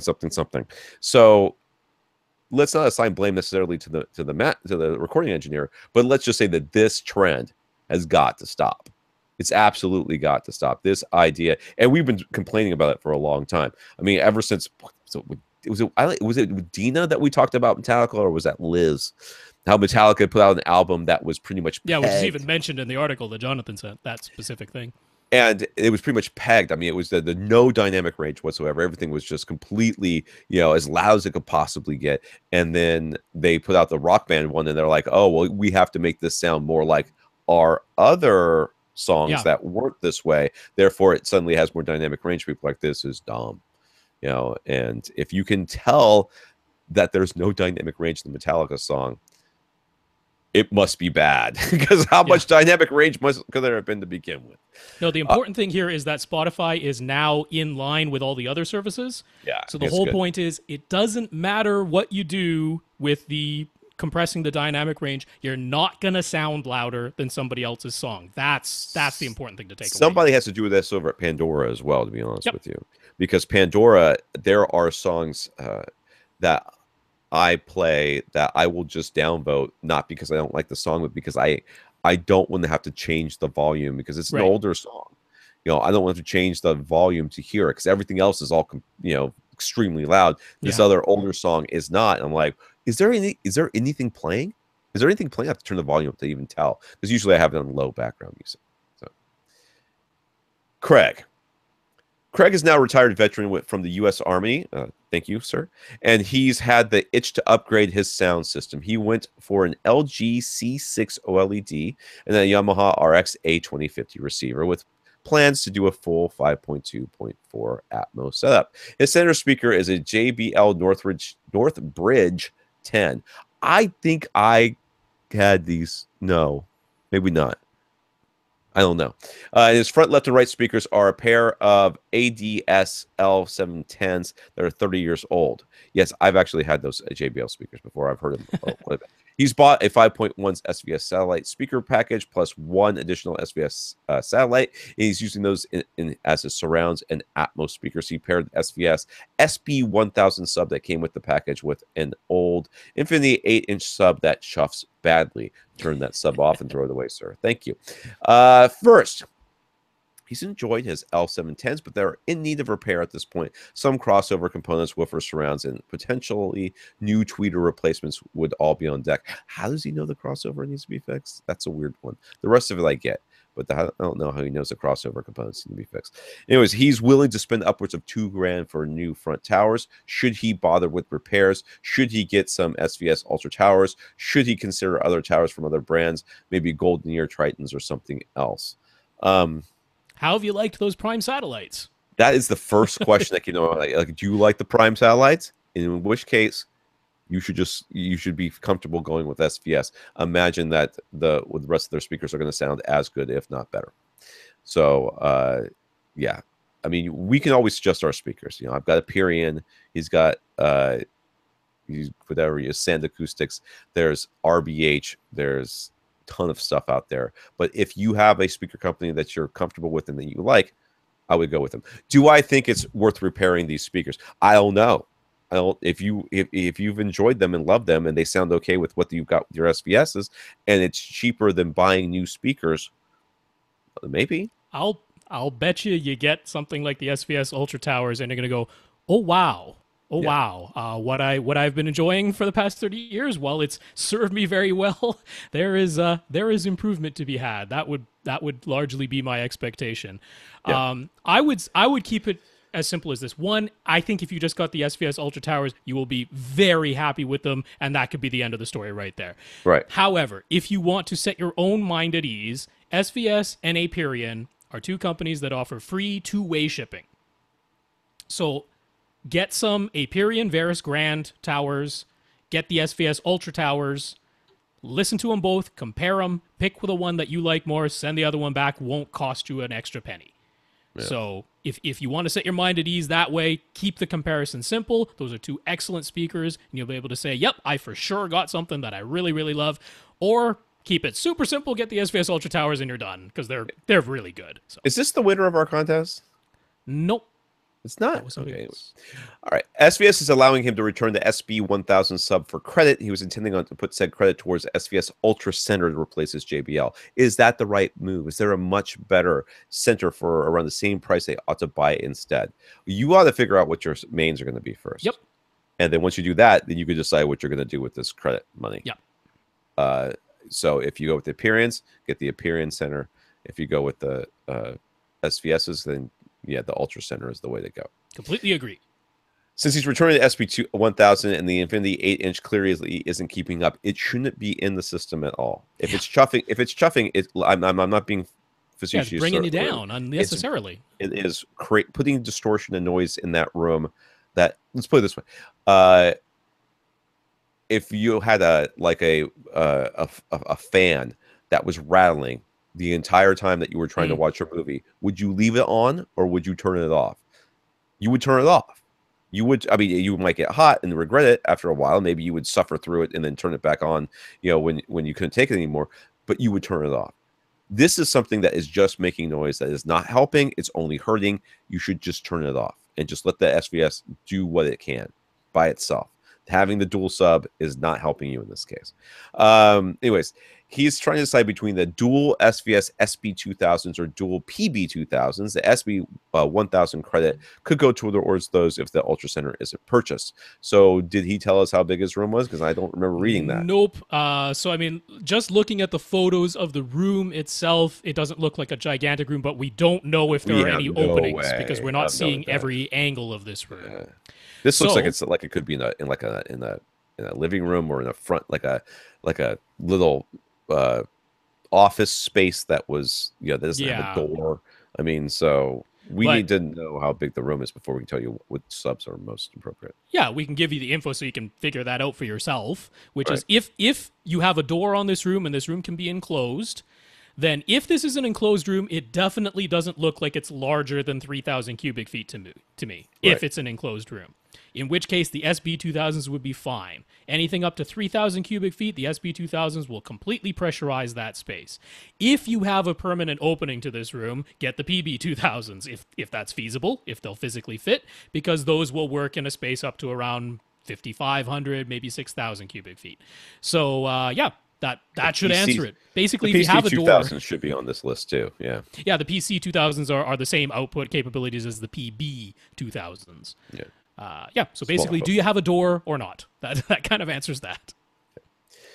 So John, this comes from Facebook. John uses Klipsch Reference 2 series speakers in his home theater setup, and he's happy with them. He wants to put together a dedicated 2-channel system in his bedroom that will be used with a record player, a wireless connection for streaming music, for streaming music, or his phone. I don't know what that means, and some occasional TV watching. 2-channel system in his bedroom, mostly for music, and occasionally to watch TV. All right, I'm down. He intends to use the Marantz PM5005 analog stereo integrated amp unless there is a different stereo receiver that we think is much better for under $500. So I'm sorry, I read this and I don't remember anything I read. 2-channel system in his bedroom, record player, so vinyl, wireless connection, so maybe it's a Bluetooth. And it's probably an HDMI port of some sort, or maybe no, wouldn't have to be that because it's just stereo for TV, so it could be an optical, could be or just stereo RCA. Yeah, RCAs. Okay, all right, I'm down. I'm sorry. The Marantz. Now the Marantz, I looked that up. It does have a phono input. Oh yes. So he can use it for that, and it's got enough analog stuff. It does not have Bluetooth, I don't think. Not built in, and it has no digital inputs of any kind. So you would need to get something that you could use to do that with. So what could he use to stream? Well, he could use a Chromecast audio. Right. There you go. Chromecast audio. And that's Chromecast what? Audio Like $35? Is it $35? Okay. Yeah. So that takes care of all the wireless side of things, would be a Chromecast audio.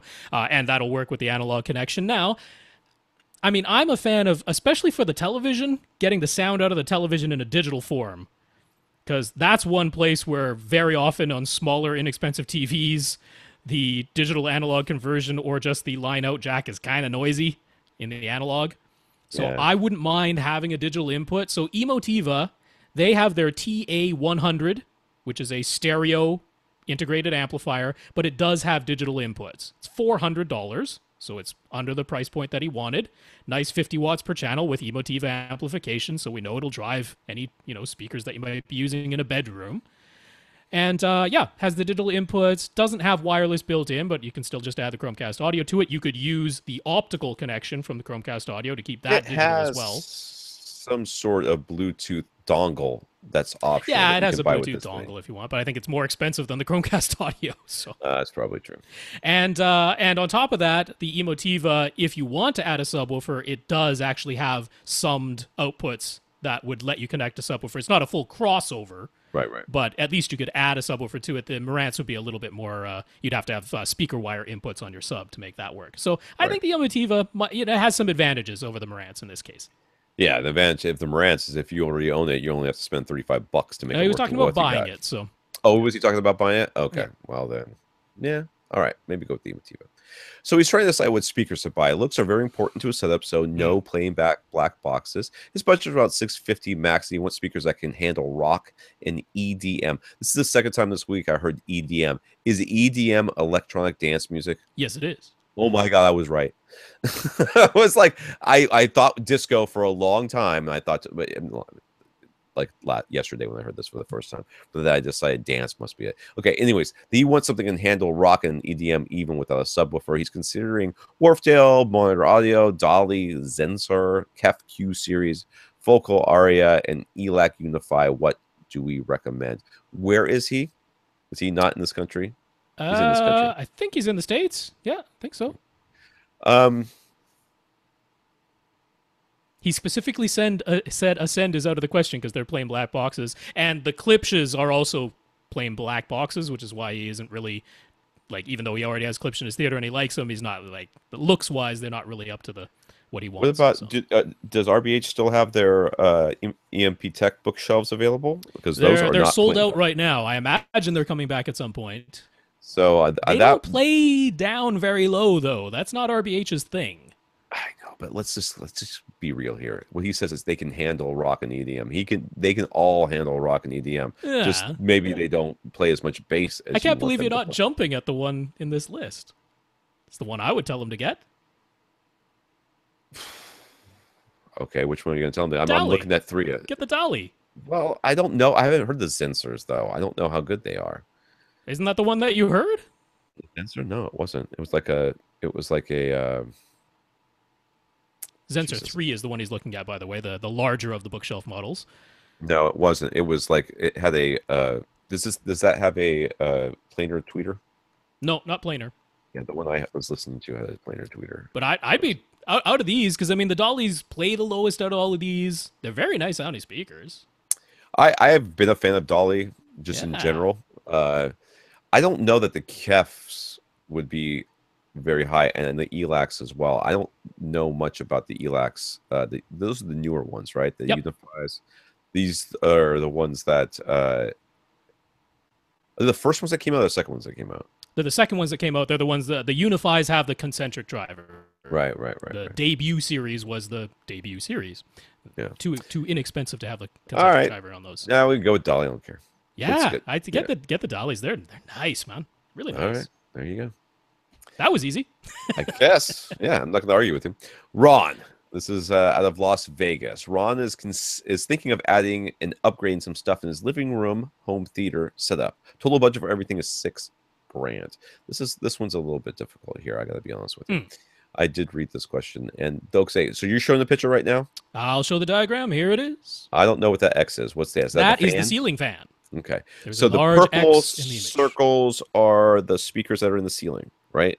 The circles are the speakers in the ceiling. The red squares are where he might put surround and surround back speakers. There is a blue square, which is the subwoofer in the front right corner.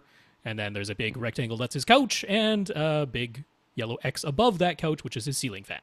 That's right. And if you can't see this, then And the back of the room apparently is completely open. He has no hope of pressurizing this space. right. So the front right corner, just in front of that, is a wet bar. On the left, there's a fireplace kind of to the left of the couch. That's right.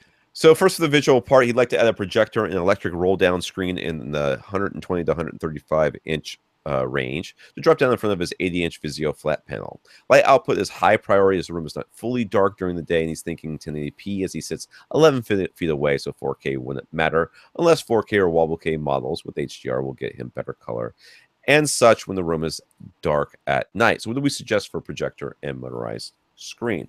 The motorized screens that we recommend are Elite. So you're going to want to go to Elite. Yes, Elite screens. To check those out. And for the projector, you will have to ask Rob. Luckily, he's here. So, yes. So, I mean, first on the screen front, I'm going to suggest in this case that you do go for what they would call an ambient light rejecting screen. Because he's saying that that's important to him. He's never going to have full light control in this room. And Elite does offer such a thing. Right now, it's called their Cinegray 5D. Because, of course, there are 5 dimensions. Sure. But Cinegray String theory. 5D, it works quite nicely. It does have the gray tint to it, so that if you have light in the room, that's what black is Look at the screen without anything playing. That's black. That's as black as things can be. So having the gray tint to it does mean a deeper black level when you have some ambient light. But overall, it's a nice screen. You can get it in a tab tension design. It's their Starling tab tension screen with the Cinegray screen material. That's gonna run you, the retail price on that is $1,400, but being elite, you can find it for less than that. So count on somewhere in the $1,200 to $1,300 range for, I would suggest, the 120-inch size if you're sitting 11 feet away. That gives you a nice 43-degree field of view. I think that'll work well. And going from 120 to 135, it's surprising how much more light you need to light up the larger screen. So with your seating distance, 120-inch standard size, the price stays reasonable, the light output for the projector stays more reasonable, that all works nicely. For the projector, if you can swing $2,700, so we're talking spending roughly $4,000 on the projector and screen together, right? Which might I was going to say, don't we only have $6,000 for everything? Yeah, but I forget what all else he wanted to get. All right. Because I don't think the speakers he was looking at were super expensive, and he's got the rest. God. So if you're okay with spending upwards of $4,000 for the screen and the projector together, then Epson's 5040 UB is a really nice projector. Now, are you going to get the super bright highlights in HDR with ambient light in the room? No, but you will get the cinema color. That's the important thing, that it gives you that lesser models don't. Even the Home Cinema 4000, which is $2,200, so it's $500 less, it's not as bright, and it doesn't have as wide a range of colors because it doesn't have that same cinema filter going on. So the 5040 UB, really nice choice. If that's all too expensive, then yeah, go down to like an Epson 3700 or something like that. Light Canon, 1080p instead. You're not going to get the cinema color. You're not going to get HDR, but an absolute light Canon and less expensive. So yeah, I did a review of that one, didn't I? The 3700. Yeah. Oh, I think yours might have been the 3500 that the 37 replaced, but similar. Oh, I thought that I had the 37. I don't remember. Anyways, it doesn't matter. Something like that. Really bright. So yeah, regardless, I'm going to suggest an Epson. That also makes the next things that are coming up with mounting it less of a hassle. So. He says for the screen itself, he's concerned about how he will mount it. Since it needs to be out from the wall to drop in front of the Vizio, but he has 10-foot ceilings. He doesn't want to have to look up the screen. So those are his mounting options. With every single projection screen, they realize you're not going to be able to mount it directly to the wall. What would be the point of that? So they usually have an L bracket that they can give, that you can buy, that will mount to the ceiling kind of flush. Now, depending on how far out you're going to put it, if you still want to mask it on top of that, you can take the molding that's on your ceiling, going around your room, and then build like a little shelf around this thing, have it come straight out to there and then back again. Then you'd have to attach to, near that molding, or at least someplace where the IR can be, if it's IR, it's going to do motorized, so that it can still be seen. You can kind of hide the whole thing and have it come down. So there should be an L bracket of some sort. Yeah, if you want to mount this to the wall, then an L bracket lets you, have the distance so that it'll be in front of your television. Now, you can mount this to the ceiling. For one thing, you can just get extra drop, which is just the black fabric that's above the actual screen material. And with that Starling that I mentioned from Elite Screens, they even mentioned that extra drop is easily available. So if you just need more black material so that you can mount the case to the ceiling and have it drop down, that'll work. Or you can just suspend it from the ceiling with some chain or some, aircraft grade cable or something like that. I don't like that part. Yeah, but I mean, it's doable. And no, that's kind of hokey. Sorry. There's no real reason why you can't mount it to the ceiling. But if you, for whatever reason, you just absolutely don't want to mount it to the ceiling, you can use the L brackets to mount it to the wall and have it hang out. Mine was mounted to the ceiling when I did it, and it was no problem. You just had enough black drop, and then you set it to where you want it to be, and then it remembers, and that's right.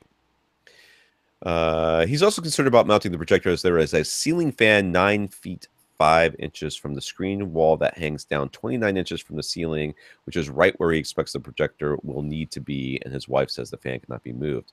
Your wife is incorrect. You can tell her I told you that. You can move the fan.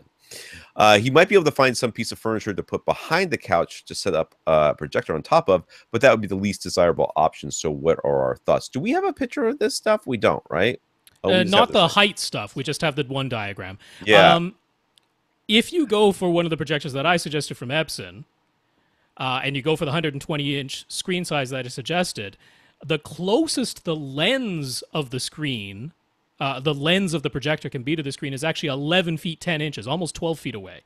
So that's behind your ceiling fan already. Yeah. And then the lens of the projector just needs to be even with the lowest point of the fan, which, since you have a taller ceiling and this fan is over 2 feet down from the ceiling, yes, you will need a tube extension so that you'll have the thing mounted to the ceiling, you'll have a tube dropping down from the mount, and then the projector attached to that tube. But it can be behind the fan, and it only needs to be even with the lowest part of the fan. There's lots of lens shift range available on those Epson projectors. 29 inches is really, really far from the ceiling. I mean, you can take that tube and get a shorter one. I mean, you're not moving the projector, but you can be moving it up just a little bit, even if you're not moving it up all that much, just to give yourself a little bit more height there too. What, he's going to raise the fan, though, as well? Yeah, raise the fan a little bit. It hangs 29 inches down. That's ridiculous. Make it a bigger fan. But this should be perfectly doable, mounting the projector to the ceiling. You will need some extension regardless, but yeah, you just have to get it so that the lens of the projector is below the lowest part of the fan. And that's it. Yeah, it'll be all right. There's nothing, you don't want to put the projector behind your couch. I'm not like directly, like on a table. Yeah, like on a table or something like that. I think you would not going to like that. So for the audio part, he would like to add some real surround speakers. He's currently using ceiling-mounted speakers as rears and front heights. They were installed by a builder. He has no idea what brand model they are. He liked to wall-mount surrounds in the locations marked in the diagram. The Intimus, which is Ascend, right? Ascend Intimus? That's Aperion. Aperion Intimus 5B are on sale right now with matches Intimus 5 towers and 5 seats center, but he's open to other suggestions. Are they too large or heavy to wall mount? Okay, going back to the picture here, you can see he's got some just directly to the side of the couch and then some further back. I like the idea of mounting these. I do like the idea of mounting them to the side walls. I don't think the surround backs are going to do much for you back there, to be honest with you. I mean, it's completely open back of the room, so this is a case where surround backs would make sense. Yeah, but they're not in the. I mean, but they're not actually behind them. Behind them, they're just more surrounds, basically. So, I don't think, if it were me, I would stick with 5.1. I'm sorry, or I would use those overhead speakers that you're now no longer going to be using as surround backs, because they're at least a little bit squished in and they're above you. Now, you could also use those for Atmos, but we'll talk about that later. But I don't know that I would use the surround backs. I would definitely go with those surrounds and maybe cheat your couch since forward. You already have Aperion, these are the matching ones. You can absolutely wall mount them. If you want a really robust wall mount, Video Secu has those side clamping wall mounts. They can hold, what is it, like 50 something pounds. Those five Bs don't come anywhere close to the weight limit. So absolutely, you can wall mount those bookshelf speakers and they'll match. Okay, 33 pounds. Okay, but those bookshelves are nowhere close to 33 pounds. So after adding the wall surrounds, would the ceiling speakers work for Atmos? Would it even be worth it since he doesn't know anything about the quality of them? I think their quality is probably mediocre, but just fine for Atmos. Yep. That being said, they are really, really wide. Compared to what you're doing, it's still fine. I would fine with that. I would test them in both this as surround backs and as rear heights. That's top what they rears. look like. Top rears or whatever they call it. Yeah, top rears. Sorry. And then the other ones are way up front, right? I have to keep scrolling back so I can see the picture. So they're up at the front of the room. So those you could call them front heights like you are right now. You could call them top front. I mean, top fronts can be anywhere from 30 to 55 degrees elevation. So either will work. That center one you would just not plug in to anything. Right, which he's not using it. So, I had to scroll back down. His receiver. He would like a receiver that will last through upgrading to 4K in the future, even if he stays 1080p for now. And if the ceiling speakers will work for Atmos, then he'll need that. Otherwise, 7.1 or 2 would be enough. So what should he buy? Okay. I'm going to make might be a more controversial suggestion than I've ever made on this podcast before. I would not suggest worrying about what you might do in the future with 4K and all these other things. You know what you're going to have right now. That's what I would buy for. I would not worry about Atmos. I'm not Atmos. I would not worry about, HDR, all this other stuff. You might be getting an HDR projector. He might be. What I'm saying is that know what you have or what you're about to buy, and then buy the receiver that fits that need, because you're probably going to be immaterial, because pretty much all of the ones that are out there right now at least support HDCP. This is just a general thing. We get too many people who are like, "Well, what can I buy that'll make me future proof?" Nothing. Nothing makes you future proof. All the things that say are future proof, they're not, because no one knows what the future is going to be. They're going to change something. I mean, I bought the X4000. I was like, man, Atmos, that's never going to take off. And here we are, like 4 years later. I'm like thinking to myself, I should have gotten an Atmos receiver. But even if I had, it wouldn't have HDMI 2.0 and HDCP 2.2 and all this other stuff. There is no future proofing. So get what you want, which means you're going to want something that is going to be 5 point however many. And then you're going to have four overhead speakers. So, you're going to need a 9-channel capable receiver that has the very good room correction, because you have a challenging room, we'll say. So Odyssey Multi-QXT32 with the sub EQ HD, or the RSC version of the Yamaha one. From Yamaha. So one of those. Yeah, I'd say get the Marantz SR6011. That's a high value. It's about $850 right now on Accessories for Less. Has the 9 amps built in, can expand to 11 speakers if you really do want those surround backs. So that's got everything you need for a very reasonable price if you get it from Accessories for Less. And yeah, if you go with that and the intimate speakers that you talked about, then you do have $4,000 left in the budget for the projector and the screen out of the $6,000. So that all works out. Yeah. Robert, in episode 509, wait, aren't we on like 550? Yep. Okay. In episode 509, we discourage a listener from buying Polk bookshelf speakers, and Robert wonders why.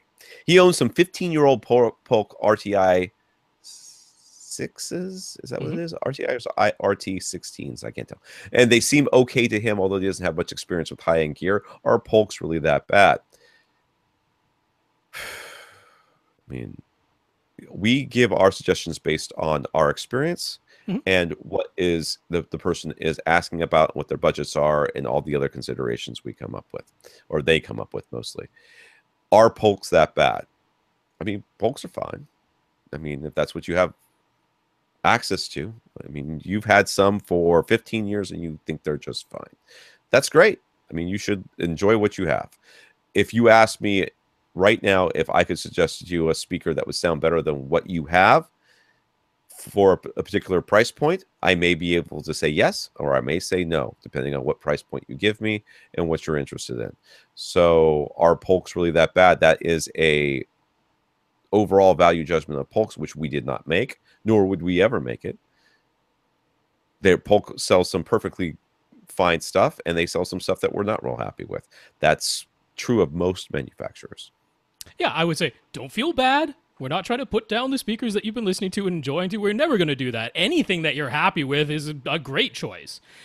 It's simply a matter of if somebody says, here's the budget I have, I'm going to try to recommend the speakers that I think are the most suitable for their application at their given price point.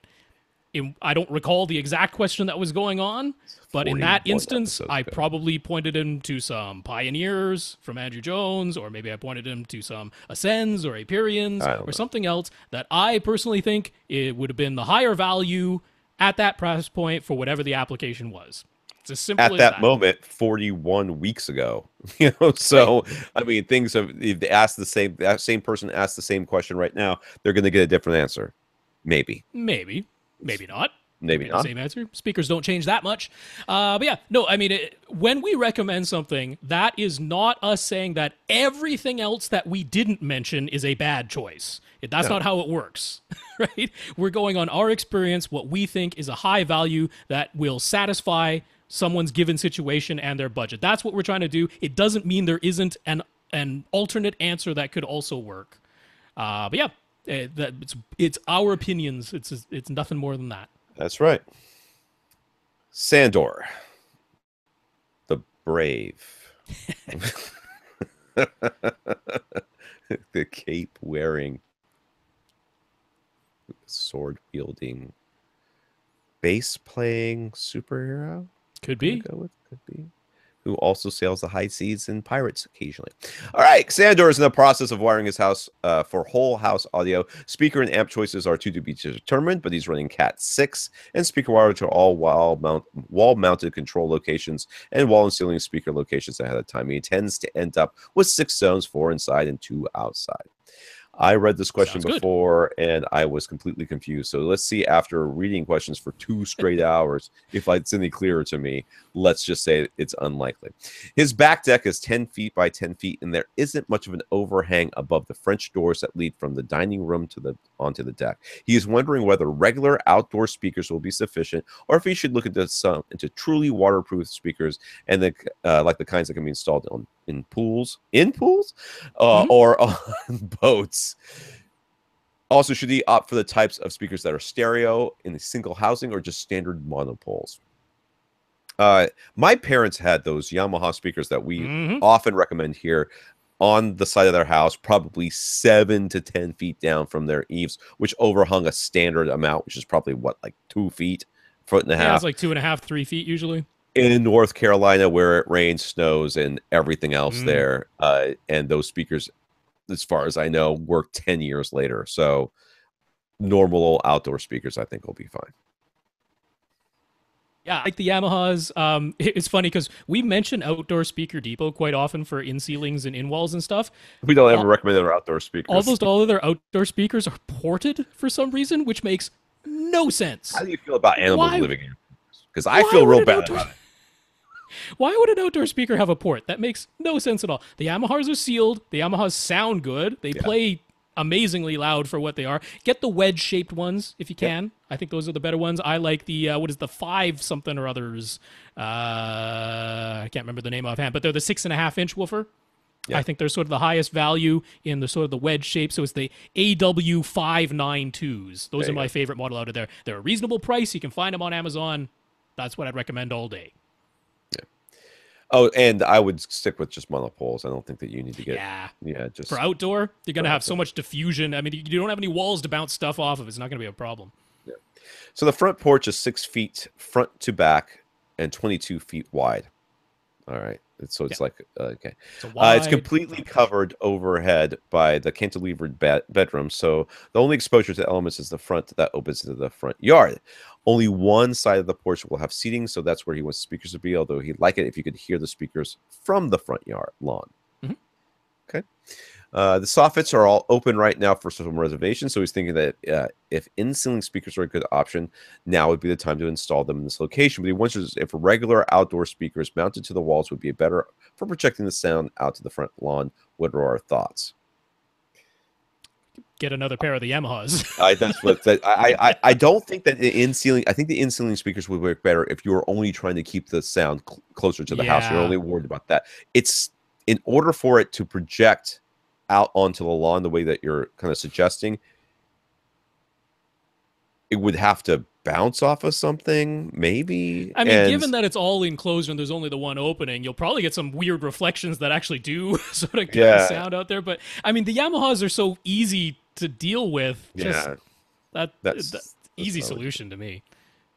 He'd like it to be price conscious and hoping for speakers that are around $200 a pair for these outdoor speakers. Suggestions. I know those Yamahas can be found for $200 a pair because they're $225 per pair on Amazon, but I don't think that's so much that's made them out of the question. I mean, there's other options too from them. Those are the ones that you like best. Yeah, but I think the ones I got my parents were definitely under $200 when I bought them. So. Yeah, because there's the 392s that are the 5.25-inch driver. That's probably what I got. They're definitely under $200 a pair. So he says HTD sells a 6-zone, 6-input distribution amp. Should you go for that, or is there a better alternative? I couldn't believe how expensive it was. I didn't even click on that link, dude. For real. I couldn't believe it because I had seen that before. HTD stands for Home Theater Direct. I had seen that thing before. I can't believe how expensive it is. It's crazy. It's over $2,000. Oh, it's over $2,000? It's over $2,000. So Parts Express sells Dayton. Dayton has a 6-zone, 6-source matrix thing. You can send any source to any zone or have all the zones play the same thing, whatever you want. Completely matrix. Has the wall plates just like this HDD one. Now, granted, the built-in amplifier for the Dayton one from Parts Express is only 25 watts per channel, but it has pre-outs, so if you need more wattage, you can add some inexpensive external amplifiers if you really need to. And it's, what is it, $700? Not even? Like, the price delta is ridiculous. Right. Yeah, $690 for the Dayton one versus over $2,000 for the HDD one. Yeah, like, yes, the wattage of the amplifiers is less, but you can get a bunch of $100 stereo amps if you absolutely need to and still be well under $2,000. Right. And you won't need to. Not every room is distributed going to need that. Yeah, this is distributed audio anyways. It's not like you're going to be Oh, no. throwing raves or Get the anything. Dayton from Parts Express. That's easy. All right, I'm done. My brain is fried. So we're gonna, Can we not hit 12? Nope. We can do 12. Come on. No, Bobby, Matt. It's so short. We can It do is Bobby's. 5 different options. No. Andrew on Facebook, TJ. Oh my God, how do we have so many? And TJ are the last ones that we are going to get to you guys next week. I am seriously fried, and my voice for some reason is. We have quite a few questions that came in like yesterday and today too. So you're on the list, guys. Don't worry. We'll get you guys. All right. So we'll finish up those questions next week. Thank you all for listening or watching if you're on YouTube. Once again, we're going to thank our listeners of the week. We're going to thank Craig, Ron, Sandor, and Jeremy for going to www.avrant.com and clicking on the Buy Us a Cup of Coffee link and leaving us a PayPal donation. Thank you, Craig, Ron, Sandor, and Jeremy. Yes, I'll say it again. Craig, Ron, Sandor, and Jeremy, thank you so much for those donations. And Mark, thank you for talking us up to SVS. We appreciate it. Yeah, Mark, congrats on that purchase. Like that sub, PB2000, very nice. If you would like your question answered on this podcast, or questions as the case may be, please email us at question@avrant.com. All the rest of our contact information is at the beginning of the podcast. I guess that's going to be it for tonight. So thank you very much, everybody. And for AV Rant, I'm Tom Andry. And I'm Rob H. Now go out and listen to something.